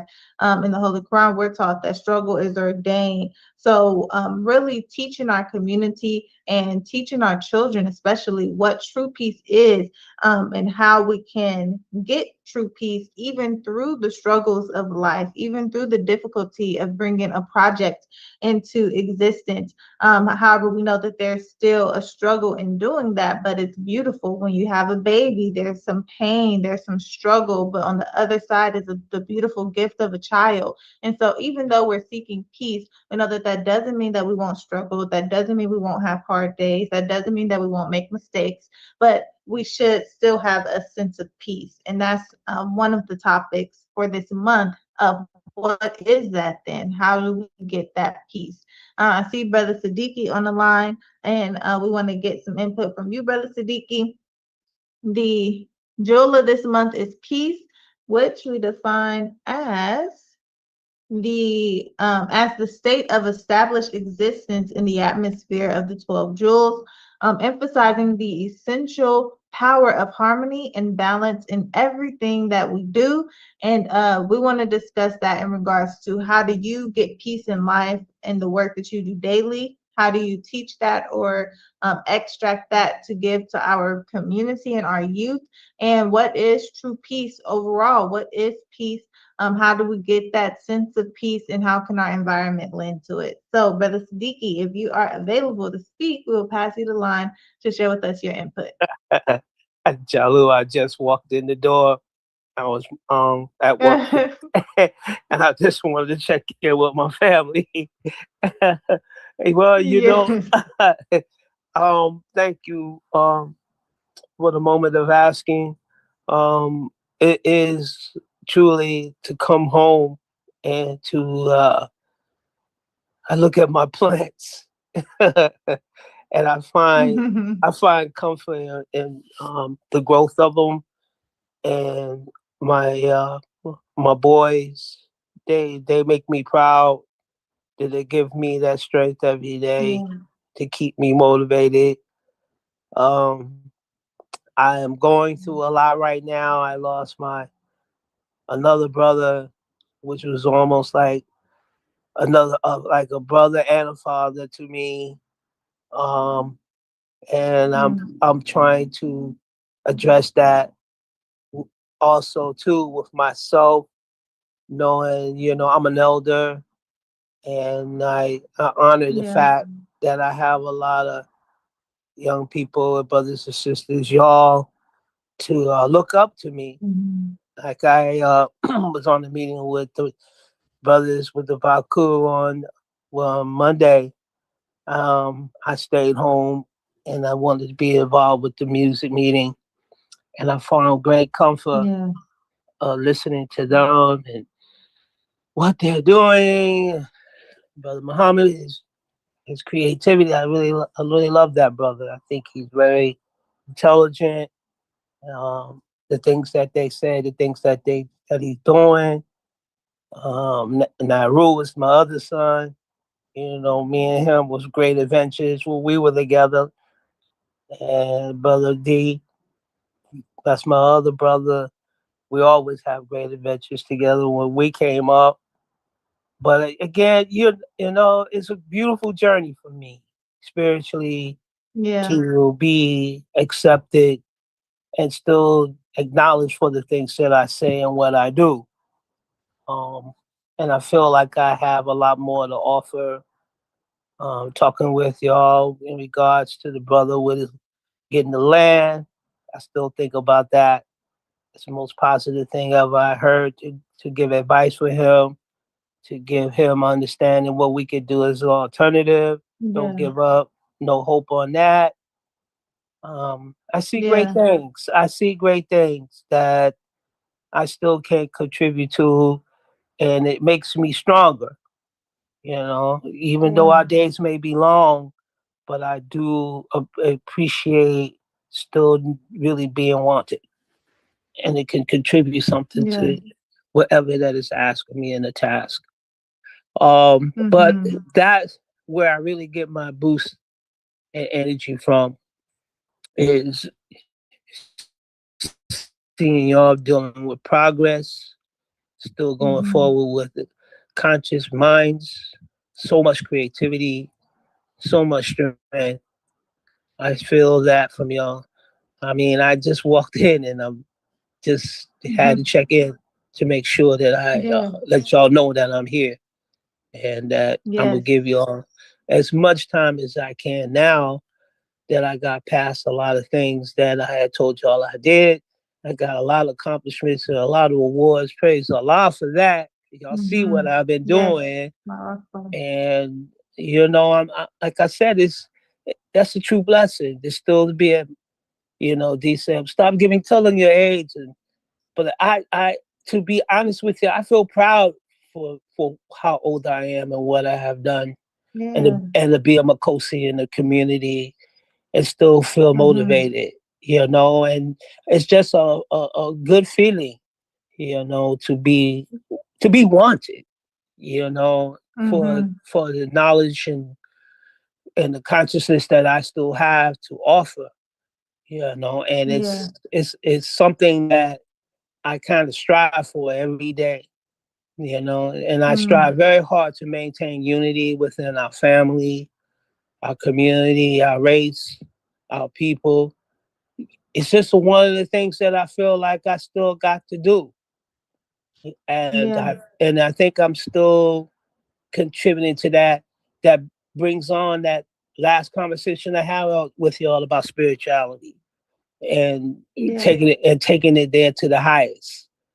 And I really feel very much in the need of doing some other great things that before I go and leave this planet. I want to make sure that we're doing all the right things that need to be done to my last breath. You know what I mean, sister? It's just that kind of time right now where we, as men, as Black men, gain strength to keep going forward with this, and give our young men, our young soldiers, that same mentality of being like that and taking it one day at a time, and stop worrying about what they don't have, what they do have, because they do have a lot still to contribute and a lot still to do. And I don't want them to lose that hope, especially Generation Z. They seem like They can't do a conversation. They can't do what I've done in the past. They don't even know it. They're doing it. It's, it wasn't that easy. It was a hard journey. And, but I took on that responsibility as being a Black man and being very supportive to what I believe in and what I can do. Sometimes we take ourselves to the limit of doing things we know we can't do, but we have to learn how to think to that to get it done. And, the mind is a very powerful thing if we train it right. And that's something that I believe where the spirituality really beholds. That day you be like, wow, I don't know about this. But if you can't just take it upon yourself and say, oh no, I can't do this. No, you got to give it an effort. The effort is more important than not doing it at all. And that's what young people today, they got to make that effort. So that's something in a way I could contribute right now. I just came in on this. But I hope that I had offered something of thought that's dealing with spirituality and where we are today as Black people. Yes. Yes, excellent, excellent. Thank you, Brother Siddiqui. Yes, very beautiful how you put that. We know that peace, there's also a sense of peace we get in working and passing the baton. And we are so thankful to have you on the line as one of the elders in the community and all of the elders that, spend some time to share and give to us what they've learned, because we know that, our teachers is our inheritance. And so we're blessed to be able to get what is for us to continue, because we're in the business of nation building. So we have to pass these batons to the next generation. And just like Generation X, every generation has to get to the same points that the previous generation got to. They have to learn the same lessons essentially. And it's beautiful to have guides to help along the way. But we know that those guides are not, it's not to skip over those lessons. And that's where those generations come in themselves. We have to know how to listen, how to receive, and then go out and gain the experience needed to really solidify the lessons that we're learning. And it's a beautiful thing. It's a beautiful thing, and we're so thankful. So thank you, Brother Siddiqui. Yes, ma'am. I also want to contribute one last thing, if I may.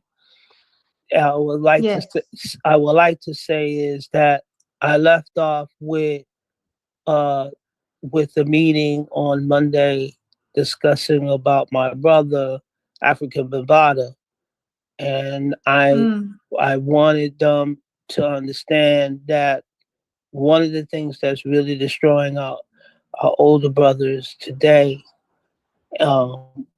is the diseases and not taking care of our bodies, and it catch up with us at the end. It has a tendency where, Black men think they totally invincible. They don't see a doctor. We don't take care of our health properly. We don't eat properly. We don't sleep properly. And eventually that catch up with us. And the type of foods that we eat and not having enough protein and nourishment to keep our mind strong. And I know Africa felt pretty bad. Sister Africa was feeling very bad for us, but I have found out, being up a couple of nights, talking to the brothers back east, and one of the brothers that I feel really bad for, that I was very close with, a lot of y'all may not know of him, or probably do know of him, is Kumo D. And me and Mo came up together, one of the baddest rappers ever on this planet. And he was part of the whole concept of self-destruction. And with everybody had contributed to that song by KRS-One. And he was the most enlightening brother, quick, fast, know how. One of the baddest rappers ever to me on this planet was Kumo D. Conscious racer, didn't have to curse, knew what he had to say, very conscientious brother.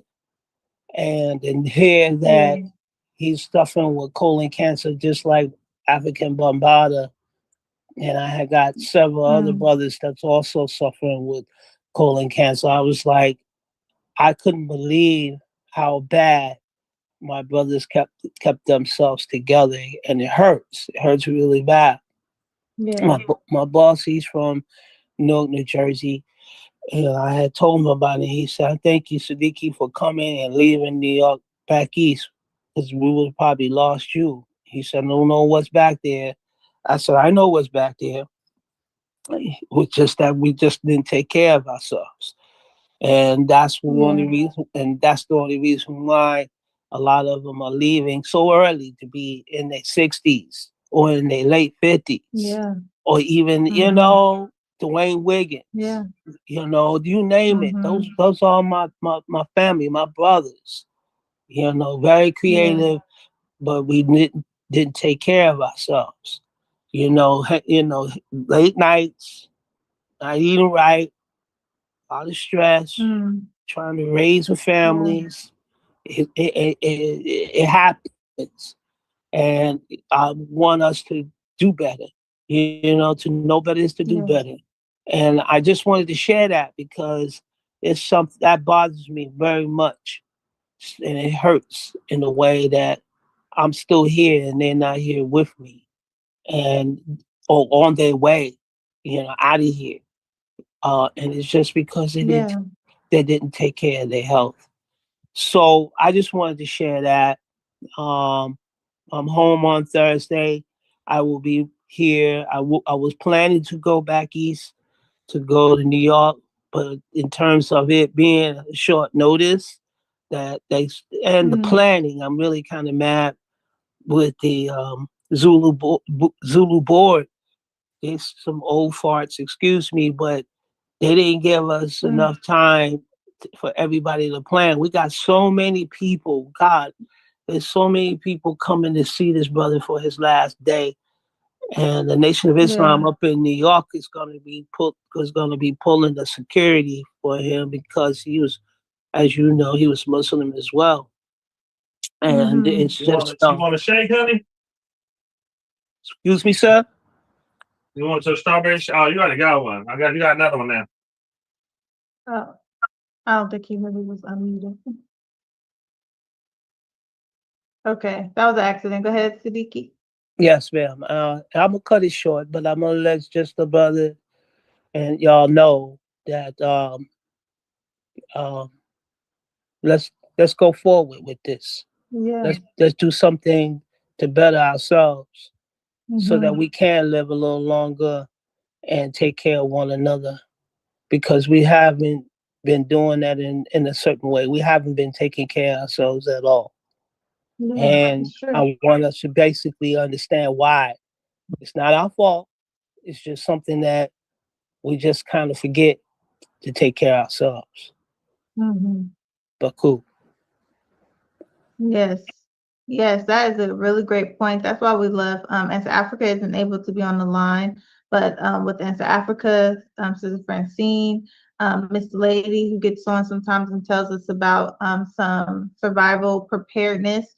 These things are very important, and we acknowledge how important it is for us to take care of our health, especially being in America. I know that there is a root cause to why so many in our community, and especially our Black men, have a distrust of the medical industry.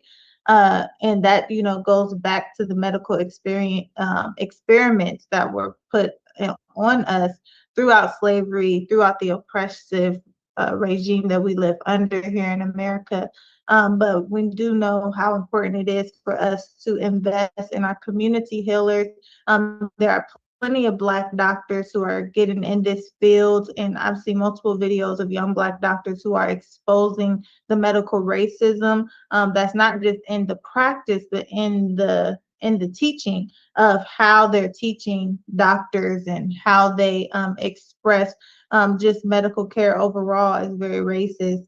And so, but there are doctors, Black doctors, who are in the field, who are exposing these things and who are willing and able and ready to receive Black patients who really need to focus on their health. And so Brother Shabbat, I thought I seen Brother Shabbat on, but he has a program for breast cancer awareness, and he wants to spread awareness about breast cancer, spread awareness about the fact that men can be affected by breast cancer as well as women, and just how much it's unfortunate because Black women are breast cancer seriously affects Black women. So what are the reasons for that? Pancreatic cancer really affects Black men.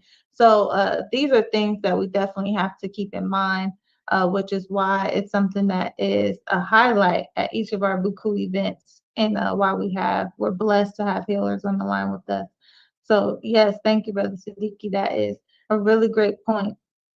And that goes to peace as well, because we know stress affects our health. And when we're stressed, when we don't have that sense of peace, when we don't have all of the things that we need in order to survive. So when you don't have enough food to feed yourself or your children, that breaks your peace. When you don't have justice, that breaks your peace. When you don't have true freedom, and what true freedom even is, that breaks your peace. All of these things, it affects us, and it stresses us out, and then that stress is tangible, so that affects our health. And it's a huge circle here in America that truly affects us from on multiple angles, from all degrees. And we are here to identify those things, expose them, and then heal our community of the negative effects of the long-standing culture that has been cultivated here in the United States. And so I think that has been everyone to join us. I do see and subscribe, the BUCU Guru on the line. So we're going to go to and subscribe to as we land this ship on this beautiful discussion we've had today. And subscribe if you are available, if you can share with us your input on the jewel of peace, and how we can extract peace in our daily life to give to our community, but also the true definition of peace. What is peace, and how our community and our environment lends to the sense of peace that we have. Yes. All praise due to the Creator, Master Allah, Stifar Muhammad, his messenger, the glorious, most honorable Elijah Muhammad, and Ansarel Muhammad, select one, the Allah, Master J, for the beautiful family. Just so many degrees circulating, and just relating the meaning of peace, and what that entails. Why we're speaking about seeking out land of our own, and a land of our own on this continent or elsewhere. Just being realistic with the reality of the mathematics, the history, the track record of how long we've put trust. Because when you have trust in people and you have trust in the spirit of people, there's always hope that change will come. I think that was a slogan when Obama was elected president. That was maybe his theme song. It's been a long time coming, but I know change gonna come. So, and maybe we think that change will come through the political process, through good people, whether they're black, white, brown, yellow, or red, voting in an administration that is more balanced and more just and equitable, and that they will change the conditions here in America. And so that's where we've had mighty and divine leaders warning us that it is not written by our and sages that a political process overseen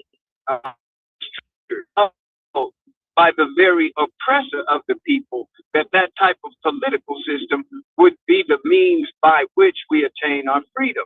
It's just not realistic. And that's why generation after generation, century after century, in fact, and indeed millennium after millennium, we're still on our knees singing about change gonna come, and we continue to suffer oppression, degradation, injustice, abuse in this nation.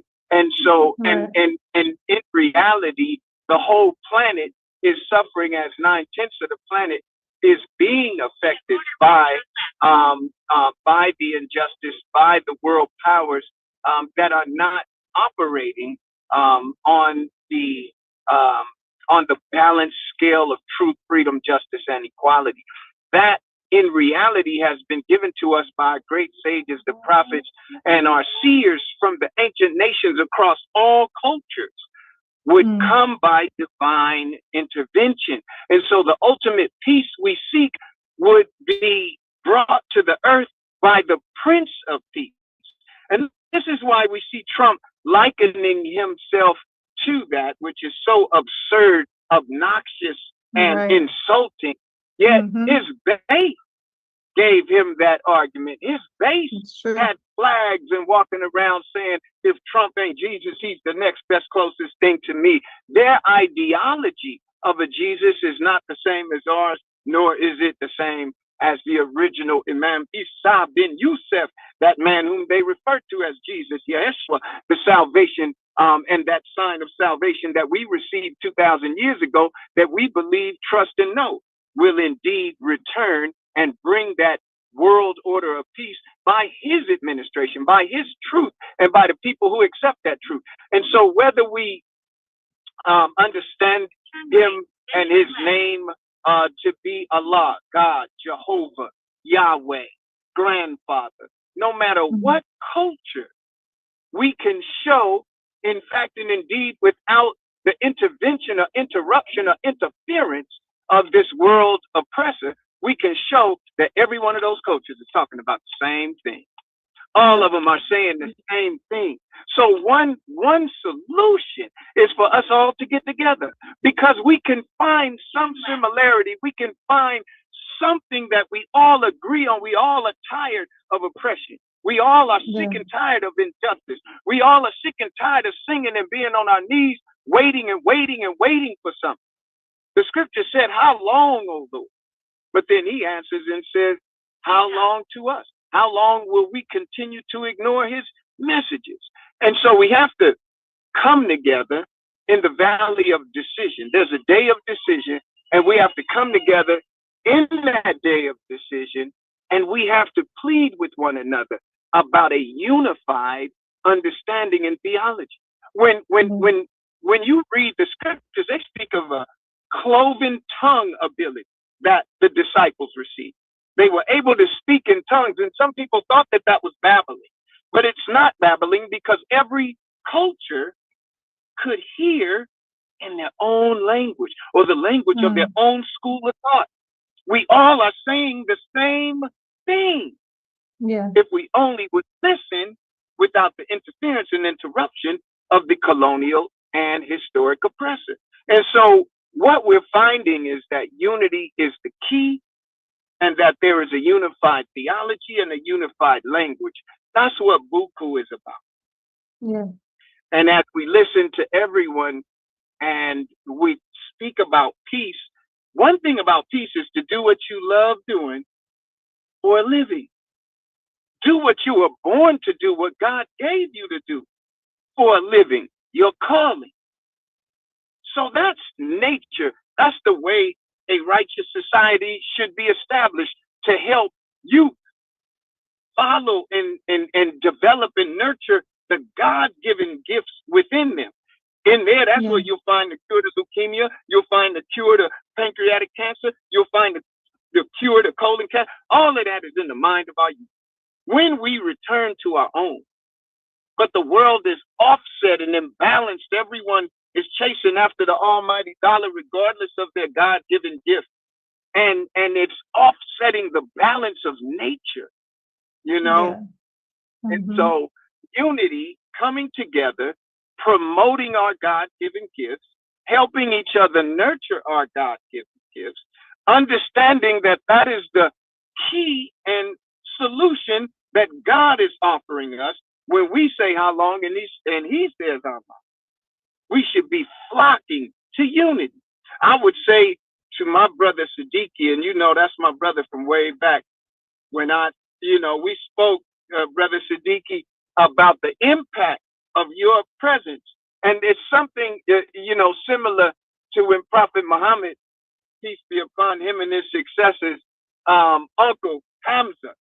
He was out hunting, you know, and Siddiqui had some work to do that God gave him an assignment to accomplish, to get that skill and bring it back to our nation. When Hamza came, they was like, oh man, the pillars of heaven shook because Hamza done joined on to Muhammad. When you get somebody like Siddiqui and he's able to come in and say, hey, I'm back and I'm ready to contribute.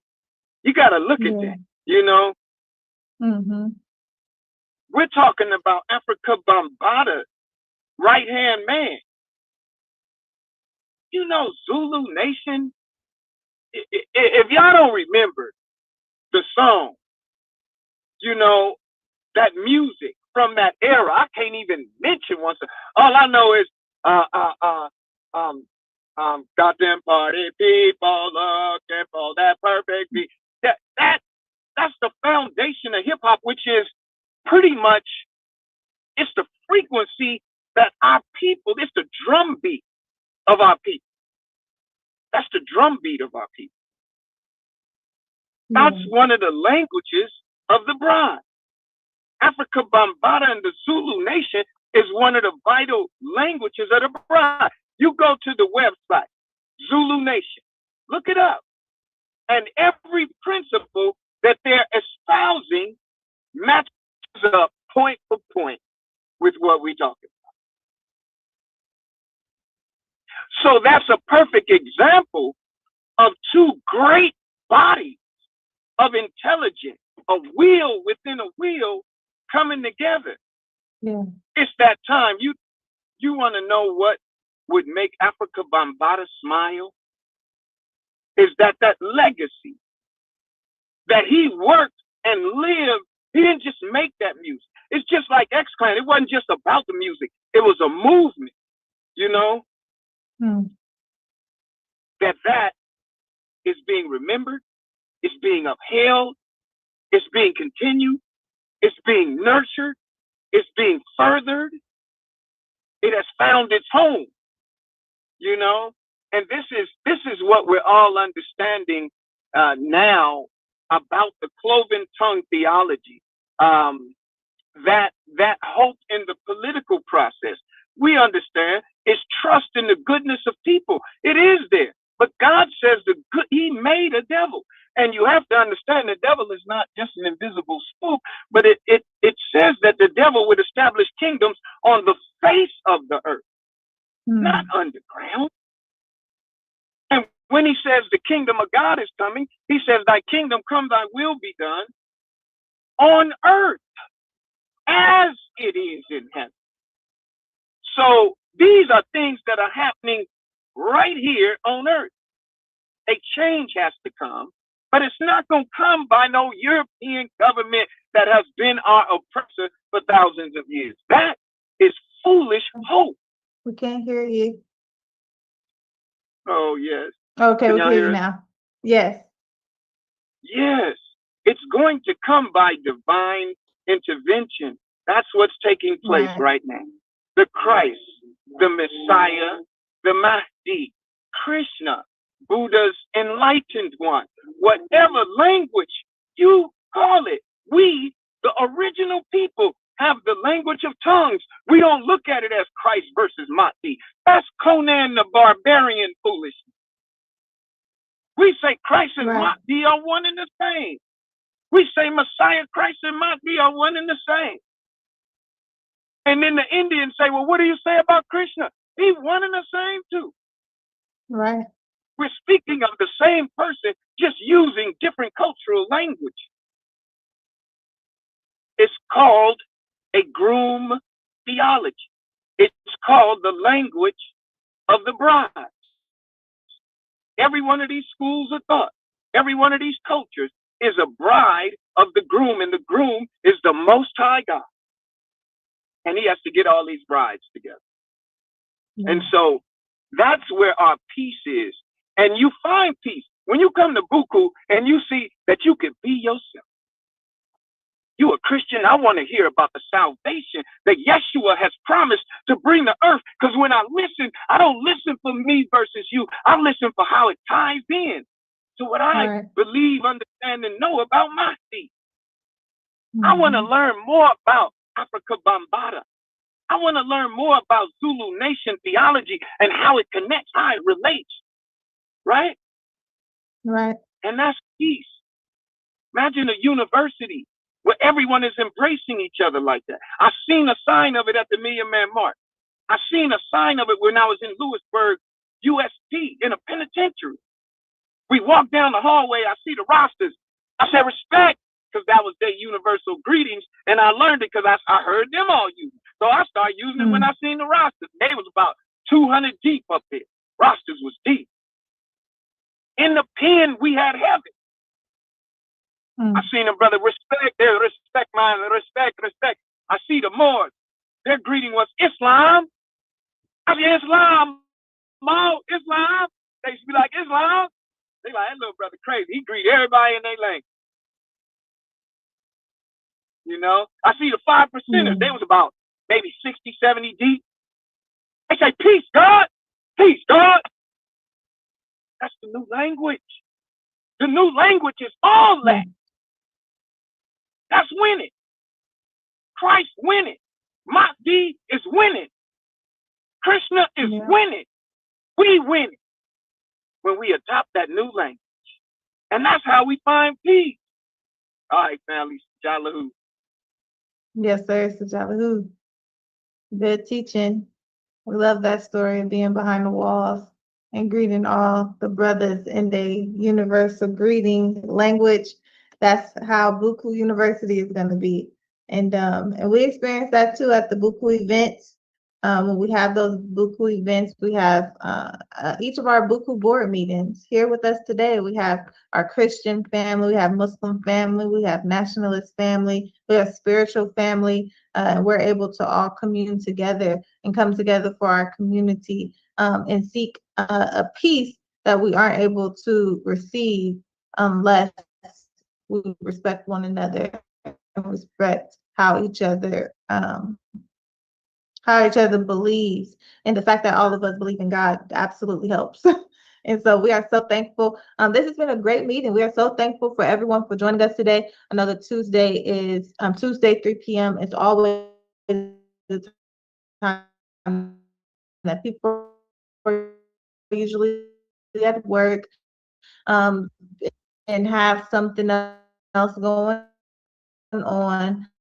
However, if you ever have time on these Tuesdays, we're always here share tips and resources with one another, whatever we can do.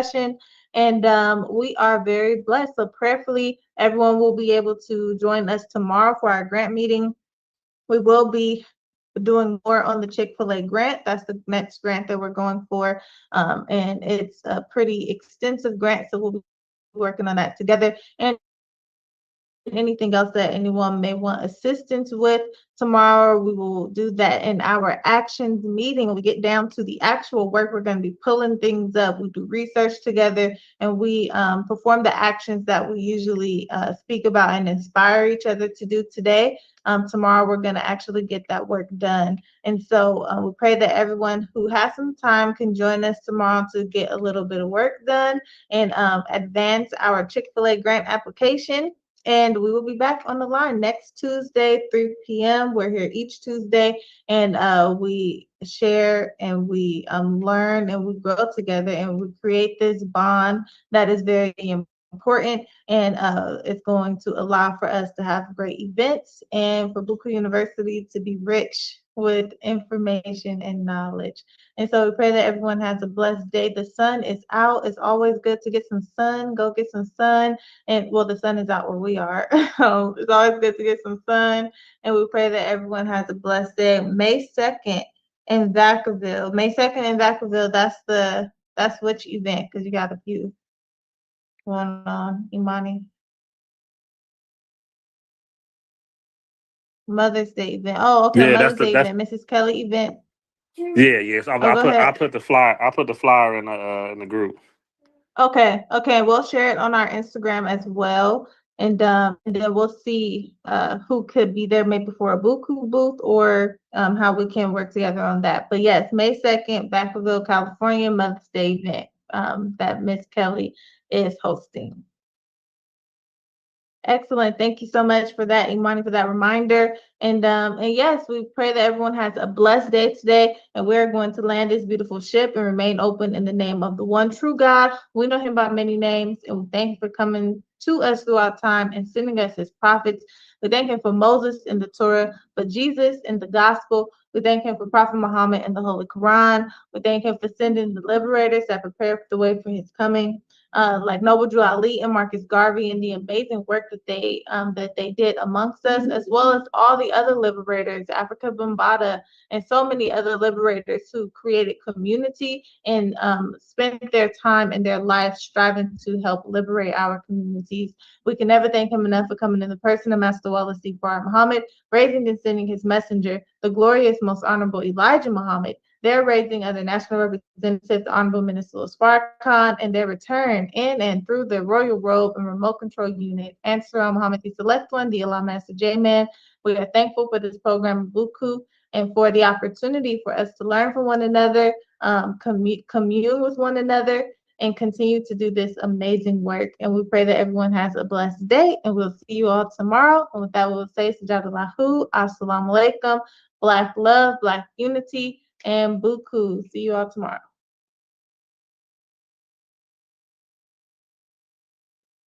Recording stop.